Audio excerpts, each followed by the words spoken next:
the Indianapolis Colts.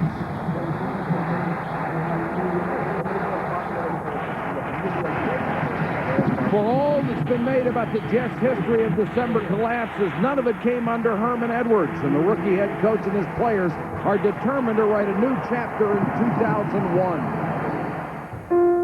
The world is watching right now. Finish what we started. History is history, but you don't have to let it repeat itself.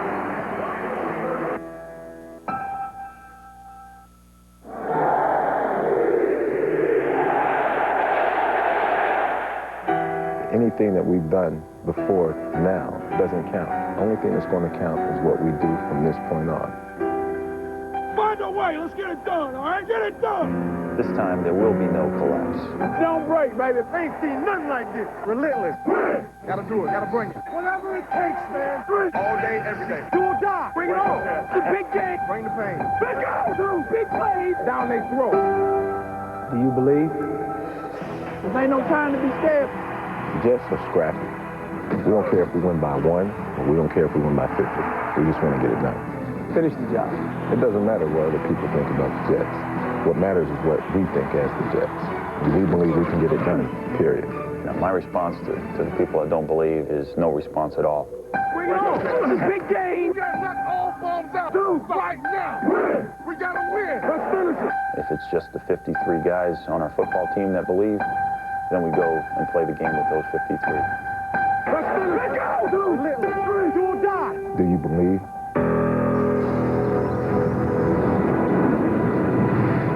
We're in Indianapolis, where the New York Jets find themselves in control of their own destiny.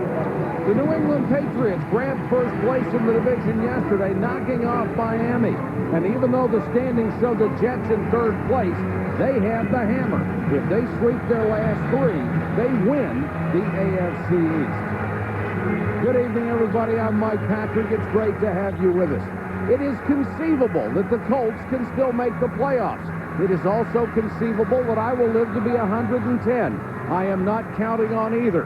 The Colts are 5-8. Too many mistakes, too many injuries, not enough defense. The Jets, on the other hand, are 8-5. They've done it with a great ground game and a defense that has engineered a miraculous turnaround. But if they're going to keep this thing going, Joe Theismann, the passing game has to become a bigger part of the offense. Michael, if you're not getting to 110, I don't think I am either. And the Jets would love to get at least that much out of their passing game.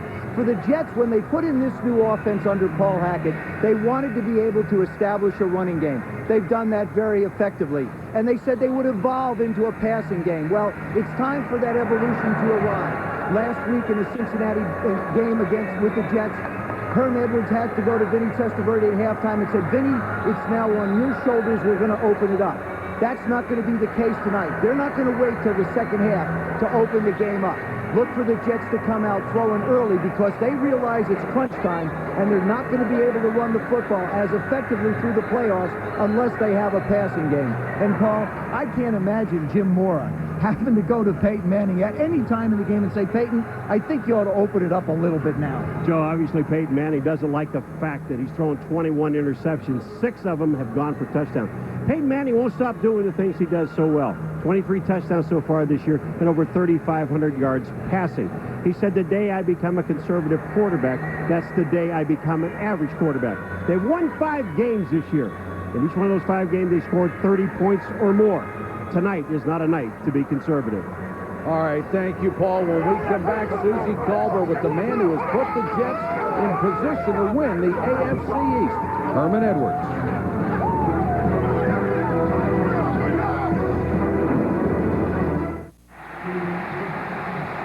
Welcome back to the RCA Dome. The Jets and the Colts coming up. Jets head coach Herman Edwards has been described many ways. Old school and a player's coach, among others. But, Susie, I think the best label right now is winner.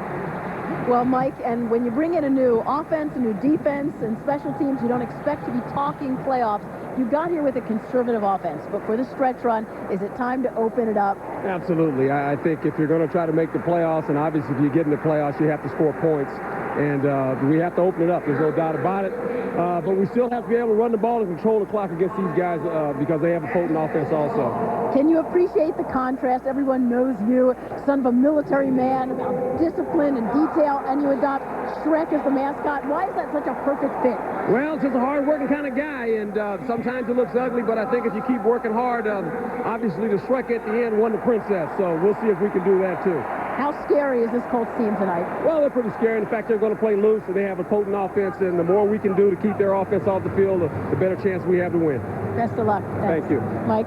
All right, thank you, Susie. The Jets hope this December produces joy and not misery. Anything that we've done before now doesn't count. Only thing that's going to count is what we do from this point on. This time, there will be no collapse.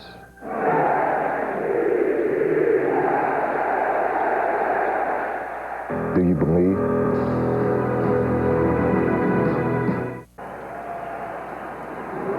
All of us at ESPN would like to wish all of our military troops happy holidays. Thank you for serving our country and protecting our precious freedom.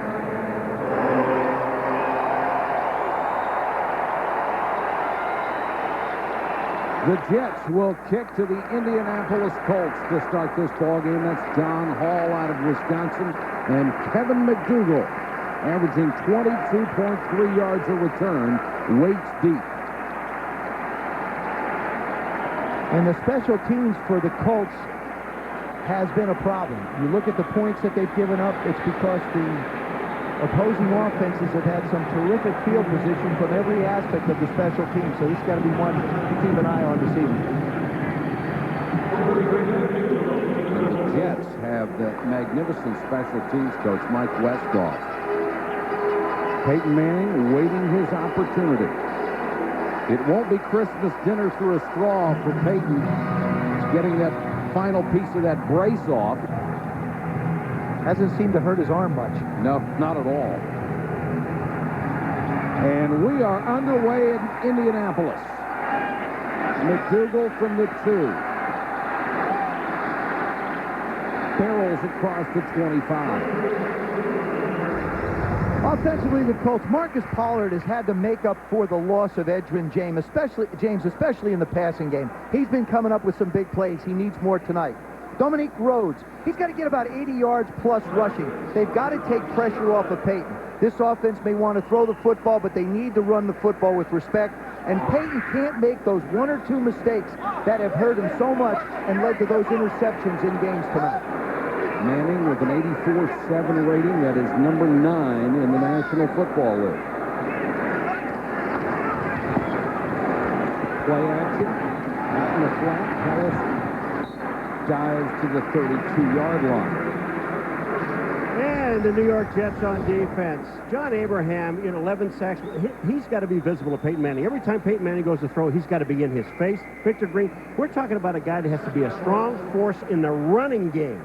And Ray Mickens is starting for all-pro corner Aaron Glenn, and he's got the tough target. He's got the one that Peyton Manning loves to throw to. He just threw the first pass to Marvin Harrison. Rhodes cuts it back, runs into a wall as he got to the 35. Marvin Jones stopped him. Dominique Rhodes, a career high a week ago, 177 yards against the Falcons on 29 carries. And when he wasn't producing the big numbers, the play action fakes didn't work as well, and that's a staple for Peyton Manning. After you gain 177 yards, they work again. Well, there's a difference between taking him and Edgerrin James. Yes, there is. 3rd and 2 for the Colts.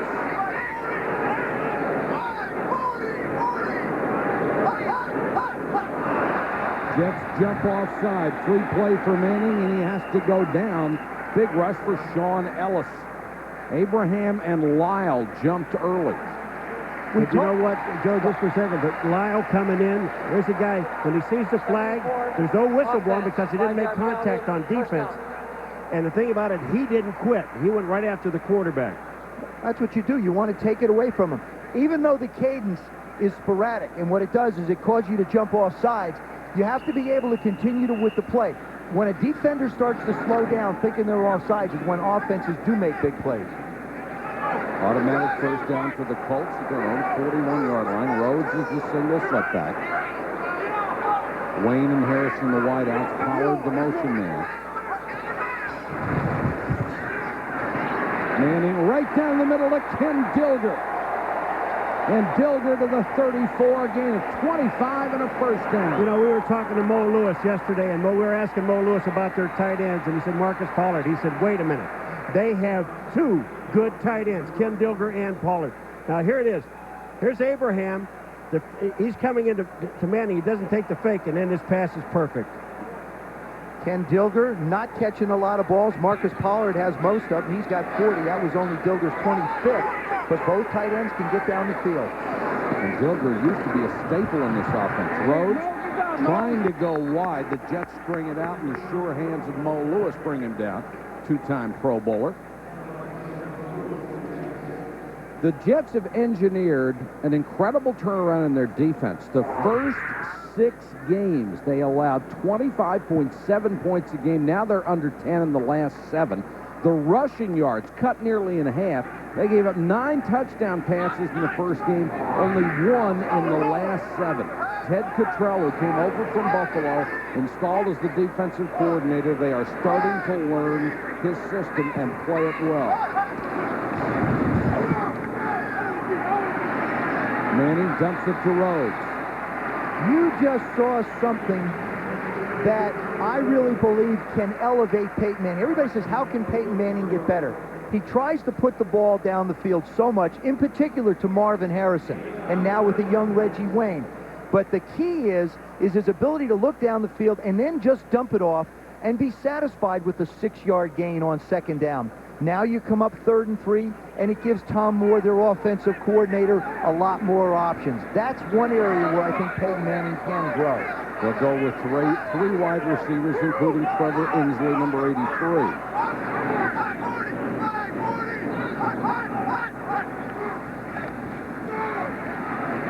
Manning return, Harrison incomplete. Nice job by Marcus Coleman, number 42. Now, there's a case when defensively you get into a zone, you get a feel for what routes offenses like to run. He just played that perfectly. There's also 3 guys that short-arm the ball. 2 defensive guys. Mickens is one, and also Marvin Harrison. Well, Marvin has short arms anyway. Look at him. He's only 6 feet tall. Mike Vanderjagt will come on to try a 45-yard field goal. He is the most accurate kicker in the history of the NFL, and he has never missed a field goal attempt in December.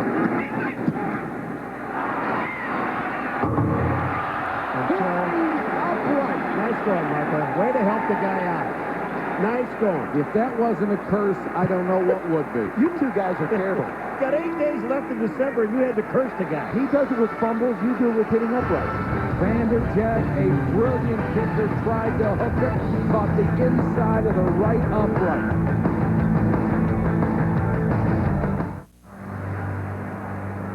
Vanderjagt with some December misfortune. Hits the upright on a 45-yarder. Jets take over, 1st and 10. Testaverde to throw on 1st down and airs it out. Coles. Did he catch? No. He didn't come down with it. Tremendous effort by Lavernius Coles. David Macklin, the closest defender. And Vinny Testaverde just really underthrew him.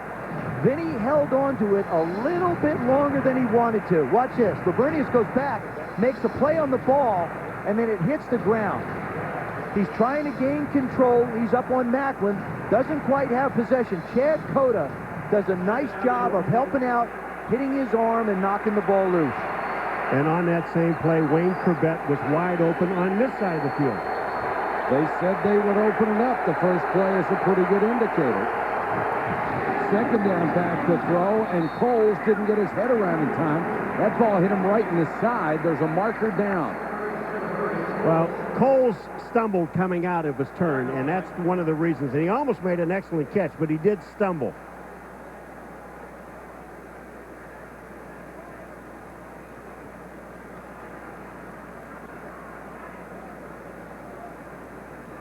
Bill Carollo, the referee tonight. And offensive interference. And that Richie Anderson was the only guy in that area. Number 20. Pass interference, 88, offense. That penalty is declined.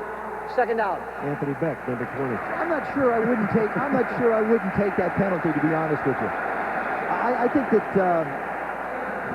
back him up, give him second and long. Now that it's third down, I can understand it. When I was looking at the marker, it didn't make as much sense. On third down, giving him a chance now to have to try and make it a third. 3rd and 10.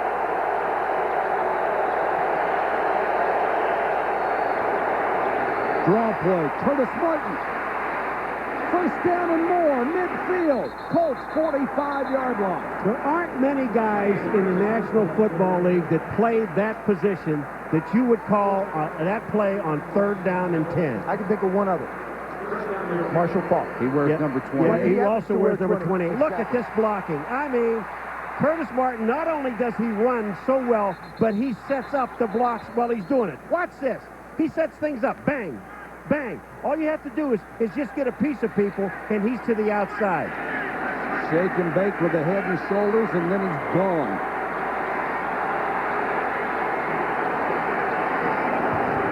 Play action, Testaverde. Good protection.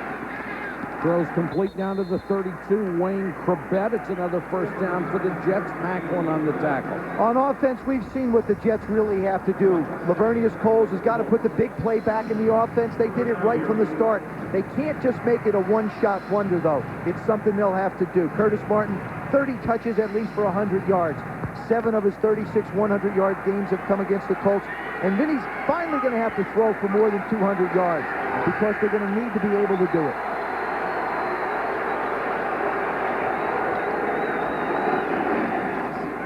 Martin dives inside the 30. Curtis Martin has gone over 1,000 yards again.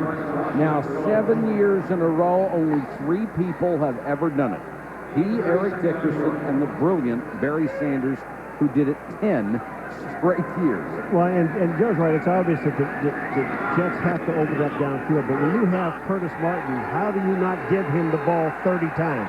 Or at least let him touch it 30 times in a ball game?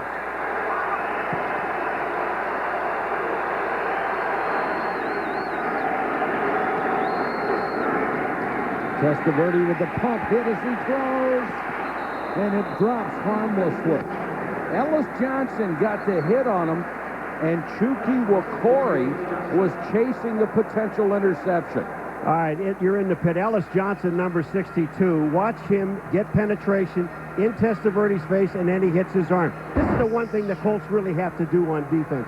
They cannot sit there and try to get there with just 4 guys. They got to send more. But I think also, if you're going to run a pump fake as a quarterback, you've got to give a little bit of ground. You can't stand 3 yards behind the line of scrimmage and expect your offensive line to keep them away from you. Kevin Swain in as the 3rd wide receiver. Blitz coming. Testaverde has it batted up in the air again. Now, Peyton Manning is standing on the sideline saying, if that was me, I'd have had 2 interceptions in this game. And you know what? He's right, Joe. I know. Is that number 91, Wakori? Yeah, Chucky Wakori, he's the guy that gets his arm up. Look at this. You talk about timing this perfectly. You're not talking about a short quarterback in there. Vinny Testaverde is what, 6'4"? 6'5". John Hall will come on to try a 47-yarder as the drive stalls. Out of the hold of the punter, Tom Tupa.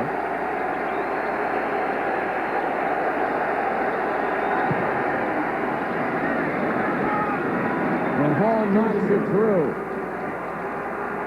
The Jets, knowing if they win 3, they win the AFC East, go up 3-0.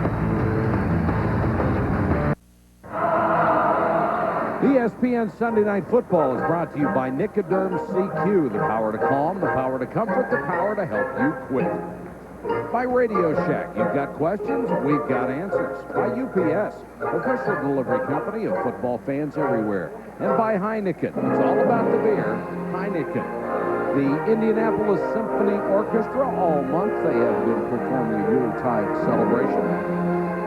Beautiful music, great costumes. Send Joe over there to sing. That ought to ruin an evening. Any three of us would kill it off. McDougal driven into the end zone, fumbles it 2 yards deep, now brings it out. And only got back to the 16-yard line. James Darling, a reserve linebacker, on the tackle. Peyton Manning finds himself in an early hole.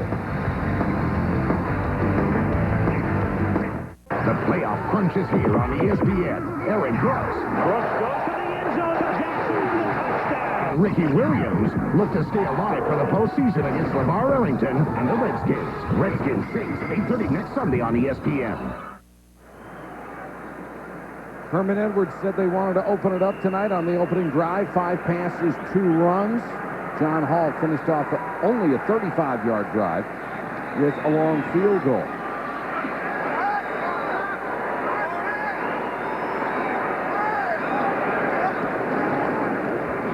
Rhodes. Nice job of stringing it out by Mo Lewis and Marvin Jones making the stop.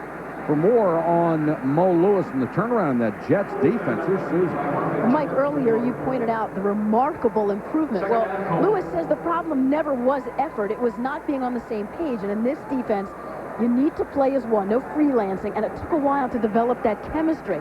He said it's like an engine. You're putting together a car, the parts aren't compatible, it misfires. Now it's running smoothly. Running beautifully. Harrison on a little slant. Takes it to the 24-yard line, then he reached the 26 for the first down. Well, Payton did a real nice job on that play. James Ferrier, number 58, was coming around on the blitz. He wanted to hit Marvin quick in the first hole, and he wasn't there. So what he did is he just waited a second, let Marvin Harrison clear into the second spot, and got him the ball. He sets what? Little hesitation, now little sidearm. See, I like a quarterback who can throw from all kinds of different places. Yeah, you did a lot to on your back. The Christmas spirit is evident tonight. Manning so inventive, goes out to Dilger, and they've got the first down up the 34-yard line. Victor Green pushed him out of bounds. Well, it's like you said, Paul, we were talking in the open. This is not something you have to entice Peyton Manning to do, to put the ball up and stay aggressive. Yeah, and he's got, now, he lost a few weapons, but he knows now that he still has 2 excellent tight ends that can catch the ball. Mo Lewis told us that. Ken Dilger, that's his second catch of the night. Tom Moore, one of the most innovative play callers around. Peyton's hit 5 out of 6, 56 yards so far.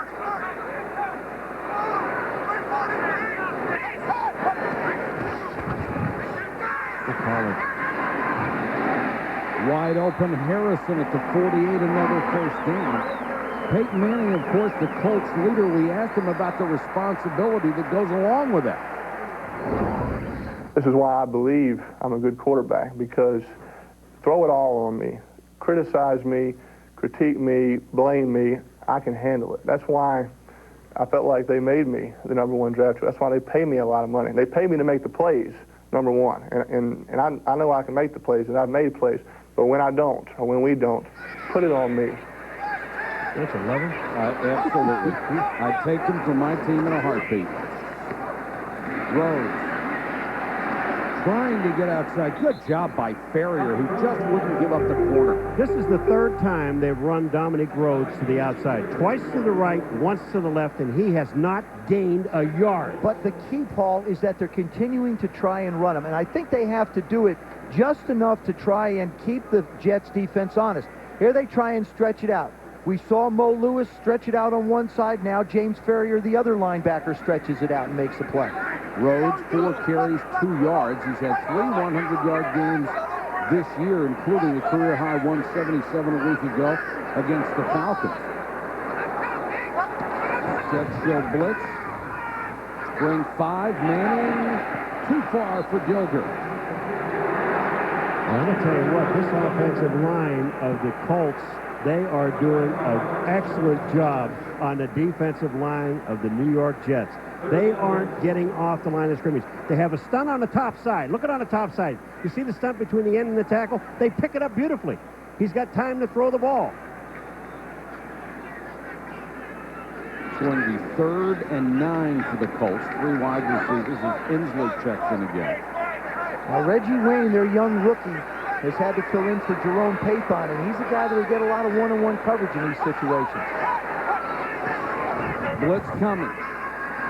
Manning under pressure. Inslee trying to get to the sticks. He's going to be shy. Oh, what a hit by Sean Ellis. Oh, my goodness. Boy, did he turn him around. If he doesn't make it, and he doesn't, this is because of Sean Ellis. I mean, he hits Inslee and just slams him. Now, Jim Moore is not going to get a whole lot of favorite son votes when it comes to this one. He's got 4th and about a yard, and he's choosing to punt the football. I happen to agree with him. I do too. I know the fans don't like it and they want to see him go for it, but I think this is a good coaching decision. You have to take it. We saw that today, didn't we? Hunter Smith to kick to Chad Morton. Singles fair catch and makes it at the 7-yard line. 35-yard kick. Peyton Manning, who was drilled and came up short of the first down on the completion.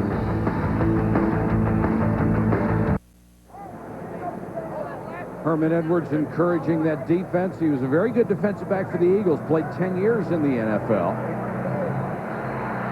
He understands what they're trying to do, and he's got a great coordinator to take control.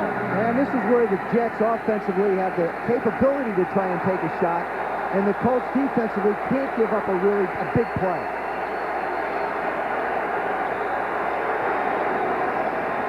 Testaverde to Coles. Breaks the tackle by Bashir, gets it out to the 17-yard line. People will say, all right, why are you opening it up in this game when the Colts have had trouble on defense, they've had trouble stopping the run? Sure, you've got to open it up if you have any hope of advance. Well, I think it's a little bit of a dilemma for Paul Hackett because the Colts haven't been able to stop anybody running, but you have to understand, who's on the other sideline? Peyton Manning. Peyton Manning is a guy who can put points up. That's what Paul Hackett told me. He said, I can't be conservative. He can put numbers up like crazy. Martin slips one tackle. Great fake to get a couple of more yards up to the 22. Nick Harper makes the stop. Well, defensively for the Colts, Marcus Washington, linebacker, what he has to do is get in Vinny Testaverde's face and not allow him to get settled in. He hasn't done that so far. Rob Morris, middle linebacker. He's just got to mirror Curtis Martin. Wherever Martin goes, he's got to go. And David Macklin, don't gamble, man. Don't give up the big play. He can't do that. Harper is playing the other corner because the concussion suffered by Jeff Burris, their best defensive back, not playing tonight. 4 wide receivers for the Jets, empty backfield for Vinny. Blitz coming, Corbett underneath. And Corbett takes it to the 27. It was fun sitting with Wayne Corbett last night. Didn't get a chance to talk to him last time when we did the Jets-New Orleans game, but he was hurt. Now he's back in. He said, we talk about the conservative nature of this offense so far, and he said, we spend so much time in practice. He says, sometimes I'll catch 30 balls in practice, and we'll get to a game, and it won't happen. It looks like he might have caught a lot in practice this week, and he's having a chance to catch him in the game as well. They need him to get his hands on the football. He's a little spark plug for this ball club. And Wayne needs a road trip just to get some sleep. He's a new dad. Draw play to the big guy, Lamont Jordan. Go down to Susie. Well, Mike, Wayne Corbett, even if he's not getting his hands on the ball a lot, as a veteran, he knows the value of teaching the young guys like Coles and Moss and Swain. He says even if it's teaching them to take his job, he says the better they play, the better the team is, and they've pushed him to play harder as well. And Susie's done so much blocking this year that Pepper Johnson told him he was the smallest tight end in football. And this is where they usually go to Wayne Corbett. On the 3rd down, 4-5, Wayne Corbett's the guy. Corbett in the slot to the near side. Vinny with time. Lavernius Coles on a crossing pass. First down and a lot more up to the 48-yard line. Gain of 21. Michael, to go back to your point, you asked the question, when you've got a defense that's given up as many rushing yards, why do you choose to throw the football? I think you can run the football. When you look at a lot of great football teams, great offenses, their running backs wind up with a lot of yards late in the game to grind a defense down and pick up first downs. What you do, like we did on this play here with Lavernius Cole, you get yourself some points so that you can use the running game later. They have thrown twice as many as they have run early in the ballgame. They split their first 20 plays, remember. And Vinny going deep again. Intended for Coles. Nice coverage by Harper. I'll tell you one thing. This is one play here. When you throw this thing, and like they did the first one earlier in the game, that will really open up your running game. Yeah, it sort of gets people thinking, hey, they're going to take shots. And I believe you've got to take 4 to 6 shots a game. The way the rules are today in football, if a receiver can make any kind of contact with the defensive back, you've got a chance of maybe getting a flag in a big play. Coming into this game, Vinny had only thrown for 2,010 yards. Hardly the kind of numbers he's used to putting up. But it's a West Coast offense. Shorter throws, shorter gains. Draw play. Jordan to the Colts 39. That will be another first down. You take Curtis Martin and you put him in motion, and it moves the whole left side of the defensive secondary, linebackers and backs. And then it allows Lamont Jordan to run a draw play up the middle. Go. You see Martin going to your left? Now watch all those guys shift to Martin. And once they shift to Martin, look what happens in the middle. There's nobody to tackle him. And that's why they went and got Lamont Jordan in the second round, to be able to help Curtis Martin. That's why they went and got him to get help. Outside. Colts may have jumped. Martin on the toss. Cuts it back inside the 35 to the 34. Now we'll check the marker and see if it was Bransky who was offside. Number 92 looked like he jumped early. They only pick up 6 yards. You take the penalty. Saturday night at 9 Eastern, the Ravens travel to Tampa Bay to face the resurgent Bucks on a special edition of ABC's Monday Night Football. Then next Sunday night, LeVar Arrington and the Redskins against Aaron Brooks and the Saints on ESPN Sunday Night Football at 8:28. LeVar Arrington is the next major star in the National Football League. Boy, as he played great all year, he's really the one that ignited their comeback with the interception against Carolina earlier. Unbelievably athleticism. Every and game. Instincts for the game. Every game he becomes a star. And the Saints, they went through their post-Ram syndrome, struggling today. Santana Moss, the rookie out of Miami, checks in. He's in motion. Inside handoff to Richie Anderson. Little Penn State action down to the 24-yard line. Used to call that a crossbuck. I love that play. But with this, I'm telling you something. When you have Curtis Martin in the game, and Curtis Martin has done so many things, second leading rusher, and then you put him in motion, you do things with him. Now you're handing the ball to everybody but him. It's confusing the defense. Well, you key so much on Curtis Martin, and you key on where he's going to be, where he's going to line up, whether it's motion or whether it's shifting, and it does allow people another opportunity to be able to carry the ball. This has been a very nice drive. The Jets already up 3-0, bidding for more in Indianapolis.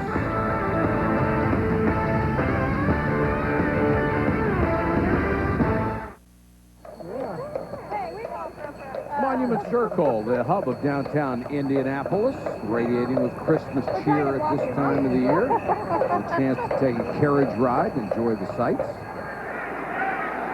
Jets enjoying themselves so far. This has been a good drive. They've reached the Colts 25. Testaverde out in the flat to Jordan, a little flanker screen. Lamont Jordan to the 10, 5, touchdown. When he caught that ball, did Lamont Jordan explode? I mean, this was him. They had a couple of blocks out there, but as soon as he touched that ball, he was flying. Watch how quick number 34 moves. Bang, bang. Look at this. Upfield, that's power. And that's a touchdown. Well, Rob Morris, number 94, the middle linebacker, comes running over to try and make the play and just really runs himself right by Lamont Jordan. That was his first National Football League touchdown, and he showed you a combination of balance, speed, and power to put the Jets up 9-0. John Hall can make it 10. And does.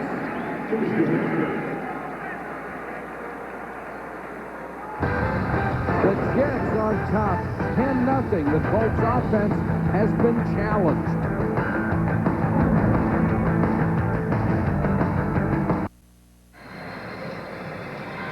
The Jets go 92 yards, and Vinny hit 4 out of 5 for 60 yards. Lamont Jordan finished it off on the flanker screen. Some very innovative play calling on that drive. When you've got a 230-pound running back split out as a flanker, and he gets in for the touchdown, that's pretty good.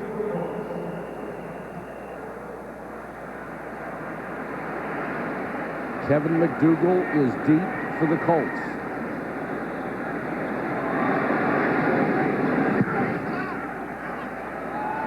Shorter kick this time by Hall.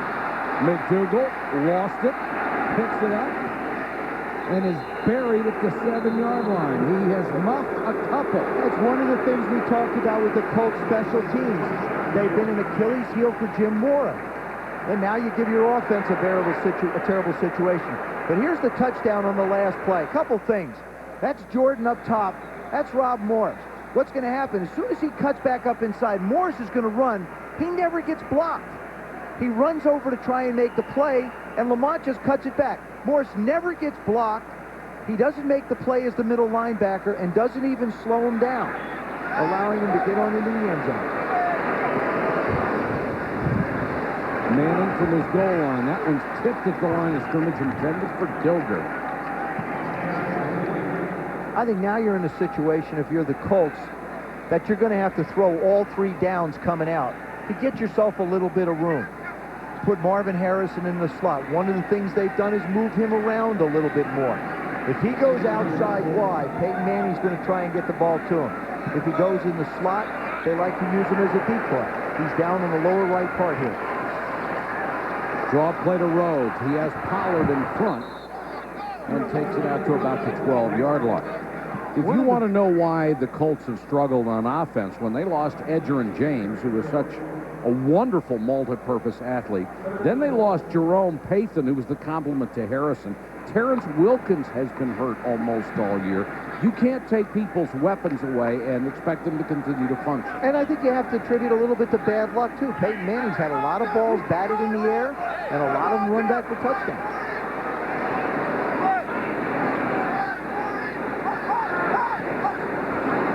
Jets come with a blitz. Manning unloads. Inslee ducks under one tackle, fights for yardage, but only gets to the 15, 4 yards short.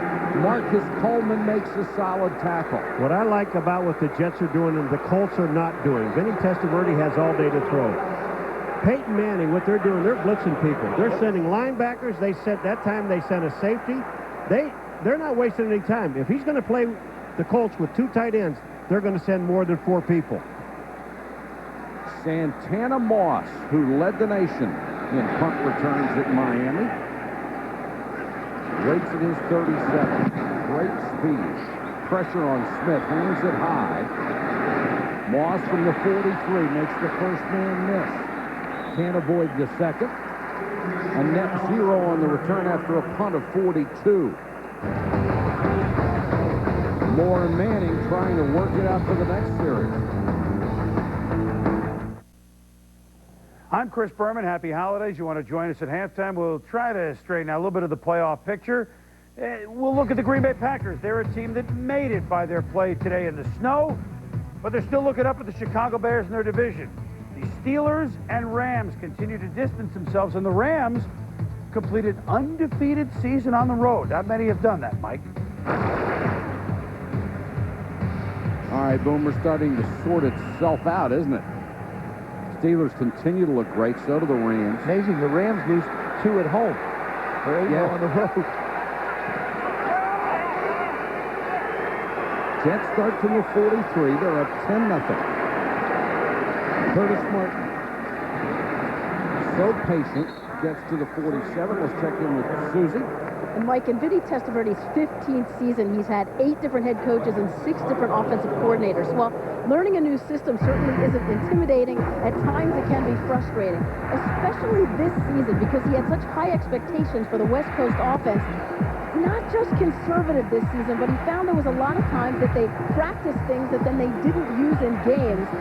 Last week, he started saying, hey, let's just not talk about passing it, let's pass it. And you can see tonight, they've done that. And that seemed to be the same thing that everybody said in our meetings. We saw Lamont Jordan. Now he throws the pass. Jordan that time was lined up in the shotgun, and Vinny Testaverde was split out wide. Vinny, the wide receiver. And Jordan really hung that one up for Quebec. There's something Susie didn't get. Look at the stance. Look at that. He is so ready. I'm sure David Macklin was laughing. Good look, though. And there's the launch. Well, Vinny said he'd been working on his hands. I like the you want those hands to knock away the defensive guy's hands if he tries to grab you. Well, Jerry Rice is cold. Jerry Rice would be proud, too. But Jerry's the one that I've seen do it first. And I think that was a good statuesque picture. Vinny 5 out of 10 when he throws it. 4-man rush, no pressure. Back to tight end for about a yard. Nice tackle by Ryan Phillips, the former Giant. This is really an important series for the Colts. I mean, they had to stop the Jets on this series. And also, Kevin Mawai is down. And that is also something very serious because he is one of the top centers in this league. Their best offensive lineman. When you really couldn't tell what happened. Nobody rolled up on him. He was blocking on Ellis Johnson, and I don't know if he got kneed in the head at the end of it or kicked in the head. Because it didn't, they're not working on his legs or anything. His legs didn't buckle. That's J.P. Machado snapping the ball on the sideline. And, Paul, I think you may be right. I think he did get hit in the head. Just at the end of the play, Ellis Johnson's leg or foot catches him in the head.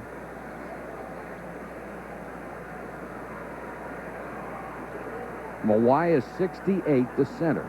Ellis Johnson 62, and Vinny goes back to throw. Here it is. Watch the right foot here. See him catch him on the side of the head?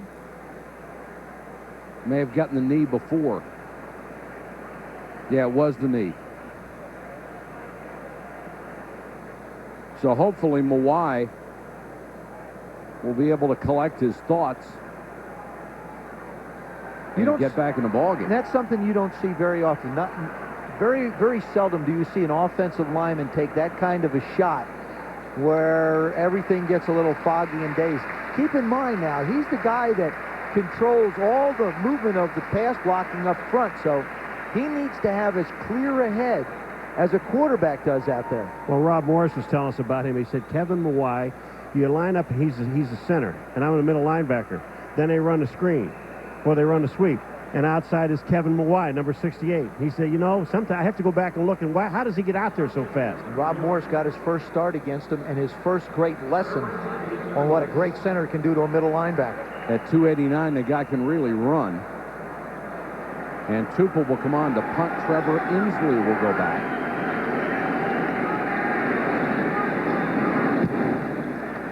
Low line drive kick. Inslee on the run. Terrible punt by Tupa, and Inslee is just tripped up. Jason Glenn got a fingertip on his shoe and tripped up Inslee. Tupa just hit a 36-yard rifle shot. Season greetings for the New York Jets. We'd like to thank our military troops for fighting for our freedom. Herman Edwards learned his core discipline from his dad, who was in the military. We were talking last night.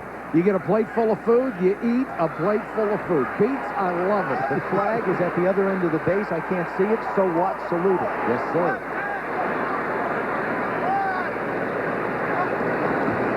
Colts from the 41, Rhodes. Nice cut by Dominique Rhodes up to the 49-yard line. Here's the difference on Dominique Rhodes. If you string him out and you have a big back like him and you got his shoulders where he can't get him square upfield, he's not effective at all.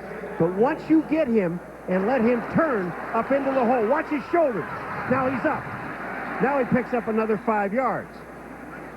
The report on Kevin Mawai, he was hit in the head. He will come back in the ballgame. 2nd and 2, Colts down 10-0. 11:18 to go, second quarter from Indianapolis. Rhodes again. He's got the first down and more to the Jets' 46-yard line. Marvin Jones, the middle linebacker, with a stop. With the way the Jets are playing defense, you have to be able to run the football. What they're doing is they're not allowing corners up, safeties back, 7 men in the box. You've got to be able to have those guys beat those guys right there, or else the game is never going to come back to the Colts. So they've been successful now being able to run, make them go single high. Manning throws this one away. Reggie Wayne, I'm telling you, Reggie Wayne had no idea what he was doing. He went downfield, stopped. Peyton Manning looked at him the entire way, Joe, waited for him to do something, and he never did a thing. But you saw something out of Peyton Manning that he fights, and that is throwing the ball away. He feels like an incompletion is a loss. Reggie Wayne trying to get up the field. You're right, Paul. There's great indecision, but also he was covered by Coleman, and Peyton just decided to throw it away. Good decision by Peyton Manning. And all Manning could do when Reggie Wayne was coming back to the huddle was just shake his head. Rhodes, as they go back to the ground, got a nice block on the corner. Dominique Rhodes. Touchdown.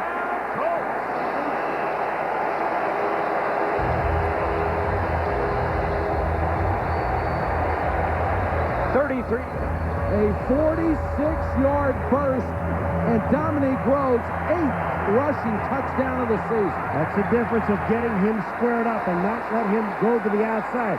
He's got to come off that tackle. Watch this. Watch him turn his shoulders. He's in the hole. It's over. It's over. A free agent out of Midwest Texas State who has taken over for the injured Edgerrin James. And Vanderjagt for the point after. And we have a 3-point ball game here at the RCA Dome. Boy, the Colts needed that. And Rhodes provides the big play that gets them back within a field goal. The playoff crunch is here on ESPN. Aaron Brooks. Brooks goes to the end zone for Jackson for the touchdown. Ricky Williams look to stay alive for the postseason against LeVar Arlington and the Redskins. Redskins Saints, 8:30 next Sunday on ESPN. Dominique Rhodes, in his excitement with the touchdown, threw that ball in the stands and realized what he'd done. Had to go get it back so they could keep it for a souvenir for him.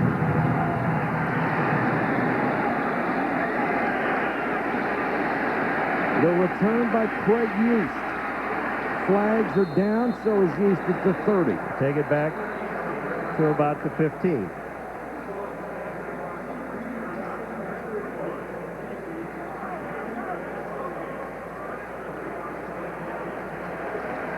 The illegal block in the back. Illegal block in the back. 25 on the return team during the run back. 10-yard penalty, first down. Nick Ferguson, backup safety. Paul mentioned this offensive line. Watch the job. Pollard's going to come down. Tarek Glenn and Steve McKinney are going to turn around. Logmo Lewis is going to allow Dominique Rhodes to be able to make the turn. This is an excellent job by a guard, a tackle, and a tight end. Nice job. Everybody getting somebody, and then Dominique Rhodes making the decision that he's gone. And Marcus Pollard figured he was at the 30. Nobody was going to catch him anyway. Touchdown.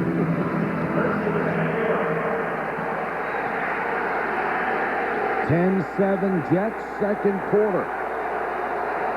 Vinny takes over at the 11-yard line. Straight back to throw, blitz coming. Martin in the flat, got a block from Corbett, and has a first down. The smallest tight end in the league got him the extra 2 yards to move the chains. Don't you like Wayne Corbett? I mean, he's downfield. He said, I really learned how to block. He said, I love to hit people. And I'm going to tell you something. He just labels Corey, number 91, and this is a defensive end. Watch number 80 on the right and left-hand side. There goes Corey down. Curtis Martin picks up the first down. Outstanding. And that was with one arm. That was just like a little one-arm flipper. It's only about a 100-pound weight difference there. Leverage, man, leverage. Vinny back to throw. Coles. And boy, has this kid made a difference in this offense. In his second year out of Florida State. Only had 43 catches coming into this game, but 6 of them for touchdowns. Working against Nick Harper. Nice job coming out of the break. Goes up and catches the ball. Nick Harper, this is his first start. And actually, Wayne Corbett was the one that said that Lavernius has really made the difference. And you get appreciation when people say it, but one of the guys you work with, when he says it, it means more. A lot of growth this year. And he has obviously become the big play guy in this offense. Martin, beautiful cut. Only would be a 5-yard gain, but he got it all on his own. Marcus Washington with the tackle. Curtis Martin is so durable, so strong, and so fast. I mean, he is never hurt. He always makes the tough yards. Nothing but shoulders and head fakes. Picks up 5 when it might have been stopped at the line of scrimmage. Kevin Mawai, as you said, is back in the game. And that's good news.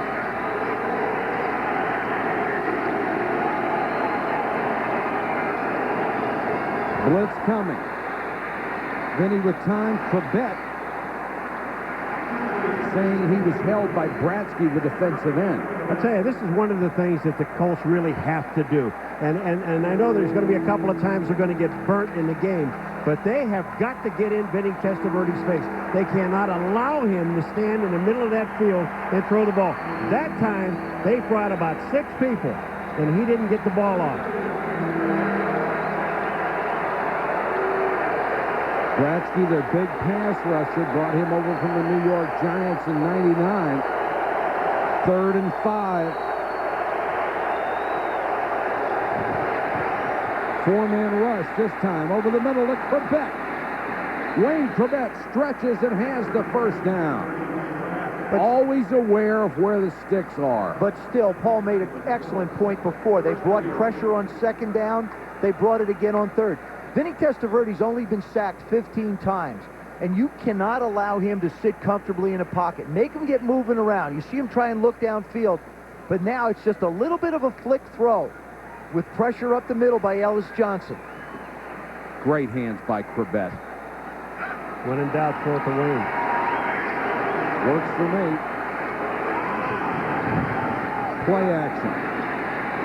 Testaverde steps up and drills it, intended for Coles, incomplete. We asked Herman Edwards what the Jets and Vinny needed to do offensively over these last 3 ball games. Vinny's done a great job for us not turning the ball over, really orchestrating the offense where we won 8 games. And obviously, going into these last 3 and into the end of the season here, we know we have to be more productive of offense, and we have to make more explosion plays in the passing game. And they have lived up to that knowledge tonight, Joe. This has been a well-called ball game. And they consider explosion plays passes over 20 yards.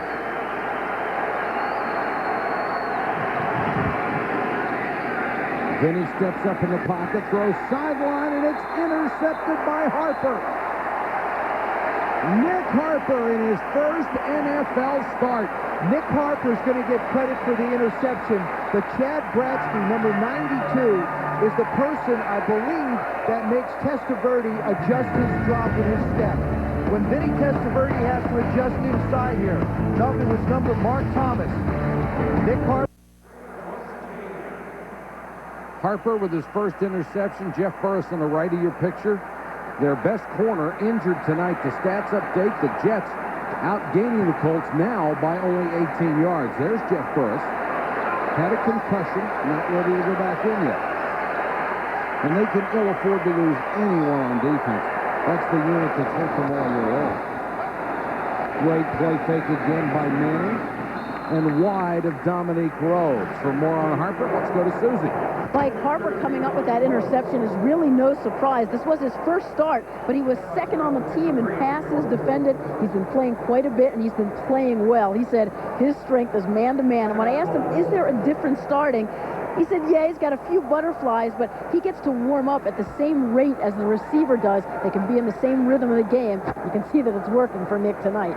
Out of Little Fort Valley State, Susie, it's a big jump to this level.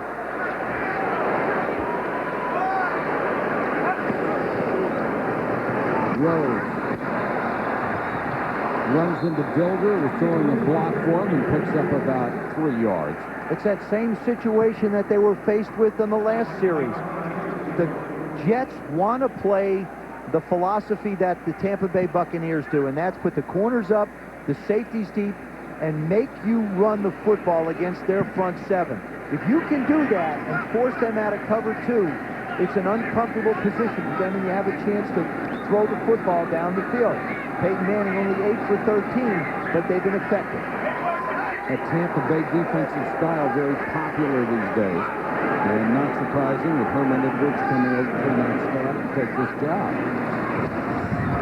4-man rush, Manning.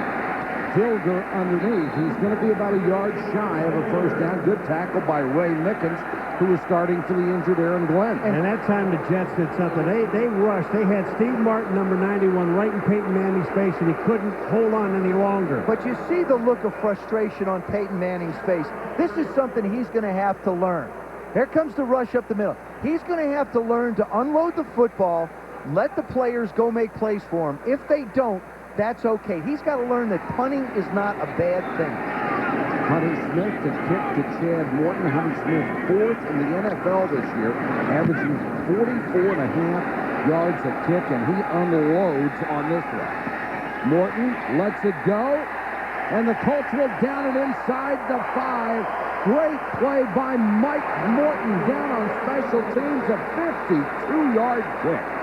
See, this is where you learn that punting is not a bad thing. Chad Morton does a good job. He fielded one on the 7. This one he decided to let go. Sometimes it bounces your way. Sometimes it bounces the other way. Mike Morton just locks it up. Well, if you're the Jets, you say, "Oh shucks," but then again, they took one on 92. They took one 92 yards. That's right. Before, so. Then he's hit 9 out of 17 for 117 yards. The only mistake he's made came on that last series because he was picked by Nick Harper. Exactly. And the Colts have been showing more and more blitz. Colts have to keep the pressure on Vinny Testaverde. And they can't stop coming after Vinny Testaverde now. Yeah, but now for the Jets, run Curtis Martin. And that's exactly what they do.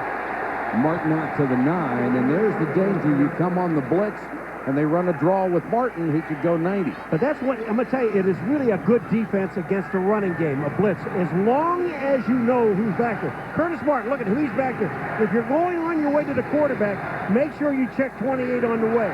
And that time they did a good job. He did pick up 4 yards. Wk15, number 91, sliding in, making the play again. They're 27th against the run, 27th in total defense this year. Martin again. Curtis Martin off to the races. Still on his feet to the 39-yard line. And what great hustle by Wk15, the defensive lineman, all the way downfield to make the tackle. He's done that the entire game. What great hustle. Paul, you made a great point. You can blitz and you can bring pressure as long as you keep your lanes. What happens? Morris gets trapped up inside, and then you see Ryan Phillips overrun it. If Phillips doesn't overrun this, Martin doesn't have a chance to cut back. And you saw Wk15 go out of your picture and then hustles all the way down to make the play. Second in the NFL in rushing, 5th in the NFL in yards from scrimmage. The brilliant Curtis Martin. Testaverde floats one to Beck.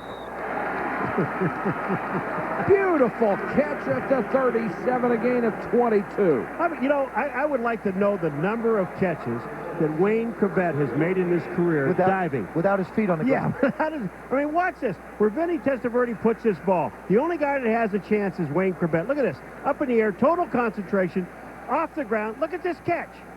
Is that perfect? Nobody does it better than he does. They are still throwing the ball at nearly a 2-to-1 pace over running it. Lamont Jordan checks in to give Martin a breather, and he goes in motion.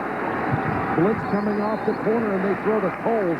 Great recognition by Vinny. He sees the corner blitz, knows Coles is wide open, and gets him the ball. Yeah, you're not going to get to Vinny. What you have to do is just disrupt his timing. You can see if everybody's on the same page. Everybody said, you've got to be a mobile quarterback to run the West Coast offense. Vinny Testaverde, and I asked him about it, I said, you don't have the mobility like the Steve Youngs and some of the other guys, the Brett Favre. He says, but they don't have my height to be able to see over the defenders either.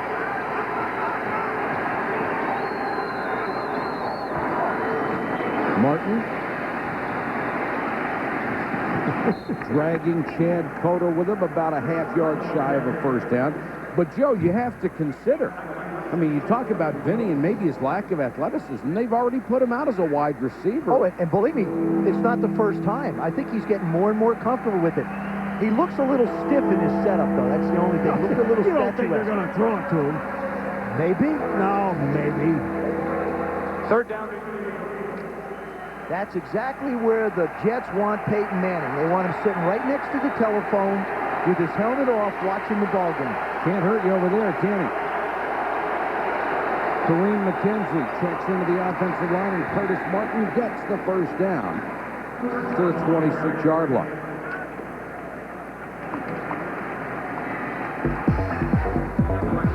Since 1995, Curtis Martin has more rushing attempts and more yards than any other back in the NFL. This guy is so special, and he is such a tremendous human being. You can't help but root for Curtis Martin.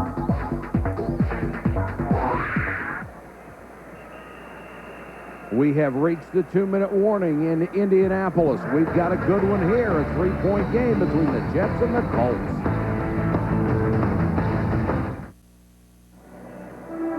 ESPN Sunday Night Football is brought to you by Blockbuster, bringing entertainment home for the holidays. By Charles Schwab, expert advice that's objective, uncomplicated, and not driven by commission.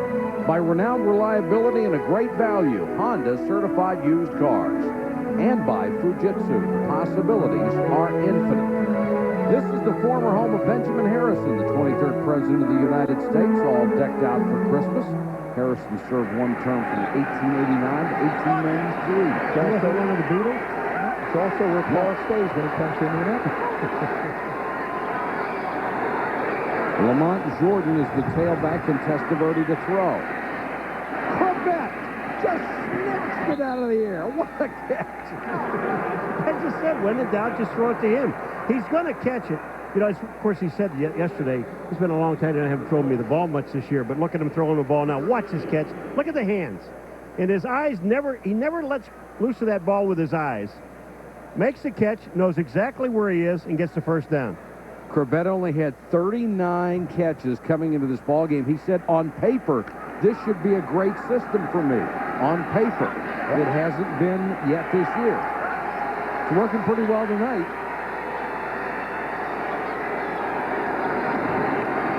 Nice fake by Vinny. Dumps it to Anderson. And excellent coverage that time by Ryan Phillips. Kevin Mawai, we talked about, he always got his bell ring, but you're not going to keep him on the bench. Watch the things he does. When Rob Morris, the linebacker, said he's everywhere, watch this. He's going to pass off a block. See that? And then he hits Ellis coming in the hole. Now watch this next play. You want to see speed to the outside? Here he is on a sweep. Now here he is on a screen. He's number 68. Watch him turn up and hit Cota. Bam! And there's the touchdown. You don't see many guys, 290 pounds, that can run like that. Vinny with the fade. Coles incomplete. Well, what a nice job by David Macklin. So often we see defensive backs, when they're in press coverage, just focus on the receiver. Watch what he does at the end. There's the focus on the receiver. Now, look for the ball. Makes a play on the ball. That's the big key. Now he stands as much of a chance as the receiver to do something with it. That's an excellent job of press man-to-man coverage.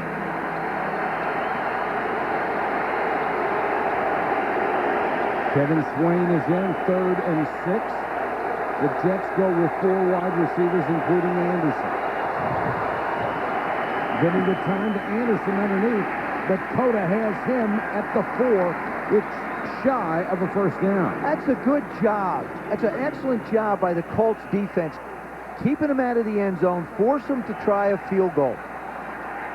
And what they'll do is they'll let the clock run down as far as they can. In all likelihood, the Jets will use a timeout, but they'll try and burn it under 1 minute. And there is the timeout with 1:17 to go. The Colts took it. They want to save it. They save this clock because they still have 2 timeouts remaining.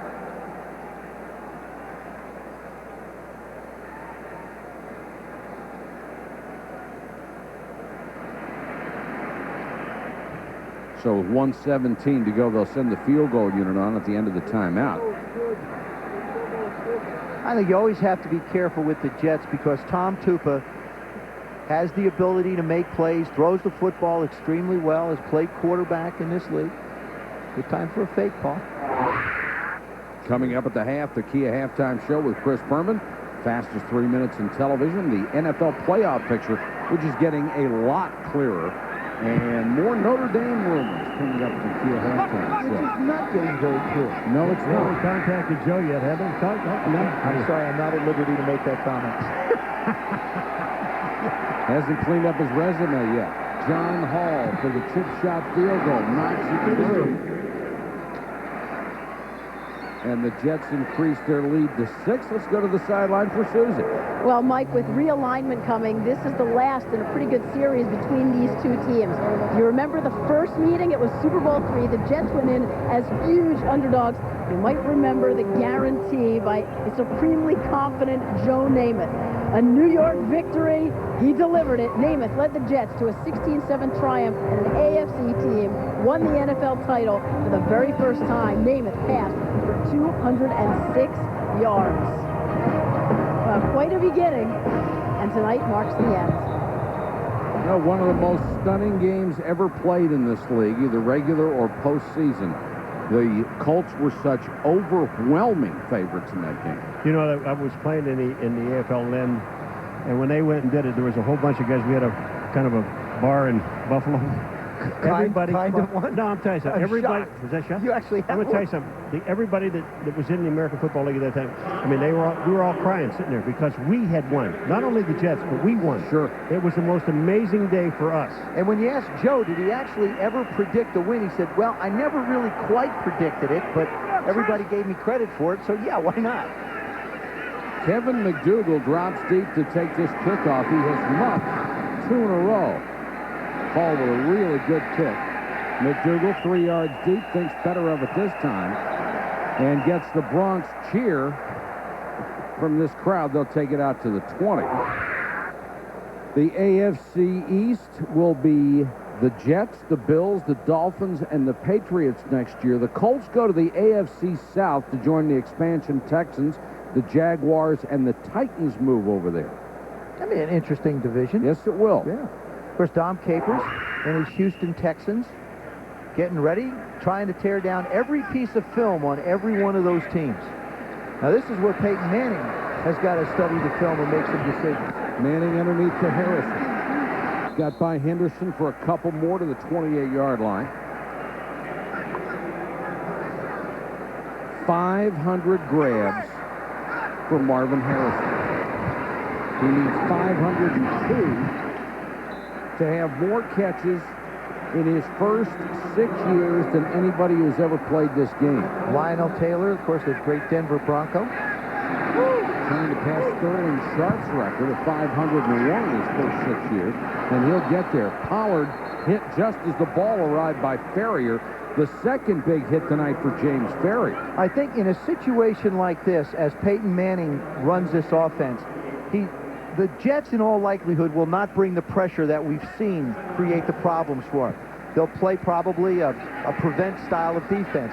It allows him to look one way, pump, and come back to try and get a big play down the middle. I'll tell you what, he's getting some heat on the outside from John Abraham. 2nd and 10.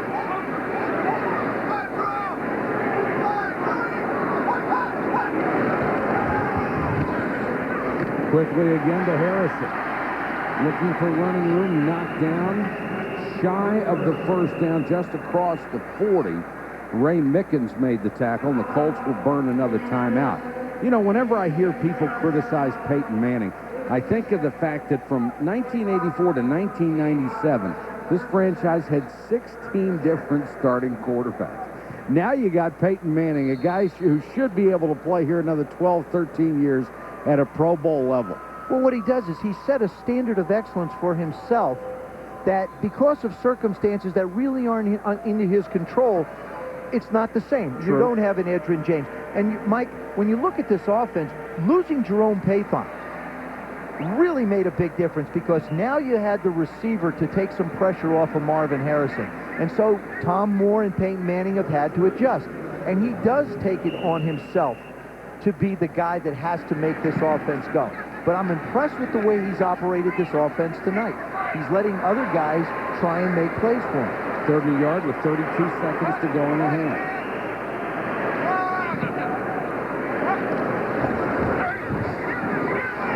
Manning just going for the first down. Harrison, and that was catch number 502, another record for Marvin Harrison. And Manning will hustle him up to the line just to kill the clock. And he does with 19 seconds to go. He's taking a page out of the Brett Favre era. Just get first downs. That's what Favre said. A guy, don't look at that clock. Get some first downs. A guy who ran it well was last night Rich Gannon. Didn't he? Unfortunately, Sebastian Janikowski didn't deliver, but boy, did Rich Gannon do a job getting his team in position to have a chance to take that thing to overtime. You may have named the 3 guys who run the 2-minute drill better than anyone in the NFL. Harrison with the 6 catches for 60 yards in this half.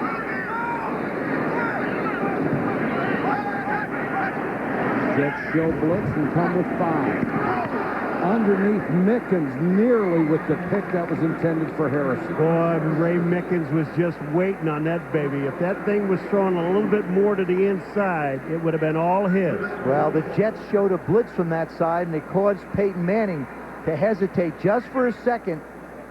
And Ray gets almost a finger on it, but of course Marvin wasn't anywhere near it either. Mickens, who is a great nickelback, starting for Aaron Glenn tonight.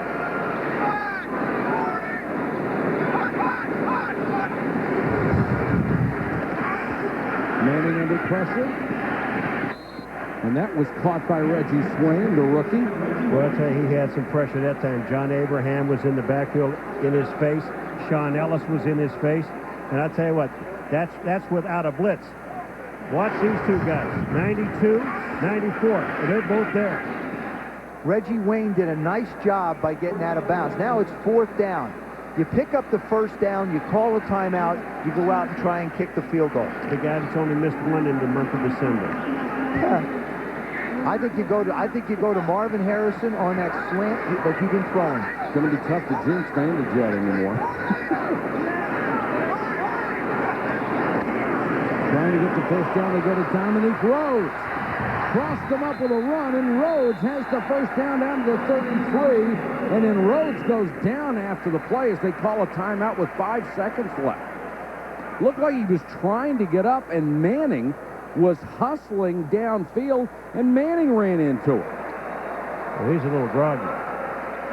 Boy, it's something when your quarterback knocks you out. Yeah, but I mean, was that a great call? Yeah. Wasn't that a great call? It was. They got him it was 4th down. They got him in a position they can kick a field goal. And here comes the play. Oh, Manning's got it, knocked him out. Just right in the, here's the run. Now watch when he gets up. Dominique's doing the right thing. He's hustling. Payton's trying to call timeout. And there's a shot in the gut. You don't think Peyton Manning is going to lord this over Dominique Rhodes for at least the rest of the year? Yeah, I knocked you out, but he's got those big rib pads, and that's what hit him in the head. Dominique. I got knocked out by a quarterback. Now keep in mind, Payton started in the shotgun on that play, saw something that he wanted to change the play to, moved Dominique Rhodes over, made the audible, and got his team into position for an opportunity. Vanderjet will have a 50-yard opportunity. His first try, 45 yards, kissed off the right upright.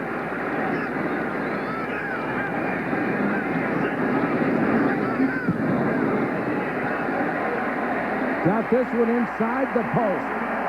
Vanderjet with a 50-yarder to end the first half to the delight of Jim Mora.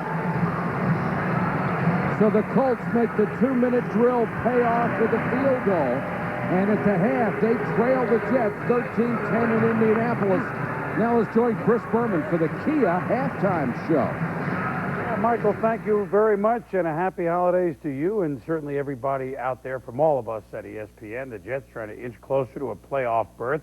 And we really kind of had a playoff game of sorts today in the NFC, a pair of 7 and 6 teams, the winner of which would control its own destiny for at worst the 6th spot in the NFC playoffs. Here we go from the new sombrero. The New Orleans Saints and the Tampa Bay Buccaneers. And Mike Allstott, watch this. 1, 2, 3, 4, 6, 7, 8 guys to take him down as Allstott at a 100-yard day. Warwick done some dipsy-doodling on the screen. The Bucs scored early and often, and their defense got in the act as well. Rondé Barber had 3 picks. This one for a touchdown as Tampa Bay rolled the Saints 48-21. Where's that been all year? Bucs 10-0 in December and January at the new sombrero. Giant Seahawks to stay alive. Michael Strahan picks up the ball after Michael Barrow stripped Hasselback of the ball. But the Seahawks led the Giants until at the end. Kerry Collins, 96-yard mark. Cy Hilliard, 27-24. The Giants win. Staying the Seahawks 7-7. Brian Urlacher even catches touchdown passes on fake field goals. The Bears win their 11th. They win to Washington 20-15. In the snow at Green Bay at Lambeau Field. Tyrone Williams, good, go all the way. 70 yards for the Pack against the Cleveland Browns. Brett Favre hit Bubba Franks early. This is a classic Packer highlight. Dorsey Levin sliding through the snow. Packers win 30-7. Herrera, Marshall. 70 yards for Marshall Faulk. On this play, 2:02 in the game. They win it very game. Carolina 38-32. And another team going to 12-2 against the team with 1 win. Pittsburgh, Cordell Stewart touchdown. Steelers lead against Detroit. Heinz Ward sets a new Steelers record for receptions, 86. Steelers win 47-14. John Kitna. Doink gets unlucky a couple of times on bounces as his ball was picked off by Ray Lewis. Doink! So is this one the Ravens' first shot out of the year. They beat the Bengals 16-0. The champs are 9-5. San Diego leading until a late call on Rodney Harrison. A couple of them. Tony Richardson touchdown. Chiefs send the Chargers to their 8th loss 20-17. Stacey Mack had 111 yards. Chris Carter, probably his final game, certainly as a Viking in the Metrodome. They lose badly to the Jags 33-3. Cardinals get it doinker themselves. Reginald McKinnon picks off Quincy Carter. Cardinals win over Dallas 17-10. Wild game in Atlanta. Chris Chandler, a 400-yard day throwing. Here he finds Tony Martin against the Bills. But with the game tied 30-all, Jay Feely, rookie, Michigan, 52 yards. Garbage. The Falcons beat the Bills 33-30 to stay alive. This halftime show is presented by Kia Motors, makers of a full line of quality cars backed by a 10-year warranty program. Well, the latest name dropping in the Notre Dame search, and we'll clean up the playoff picture. The Patriots, by today's events, are in.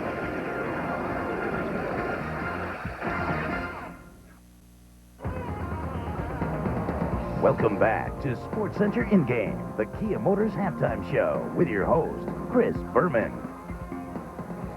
Tonight, a SportsCenter exclusive. George O'Leary, coach at Notre Dame for a week. Then, a quick resignation. Did they force you to resign, or did you resign? Now, for the first time, he tells his side of the story to SportsCenter's Mike Tirico. Why did you lie about those 2 things? caught in a lie that cost him the job he dreamed about. Can you get the respect back ever? You'll find out only on SportsCenter tonight, following the Jets at the Colts.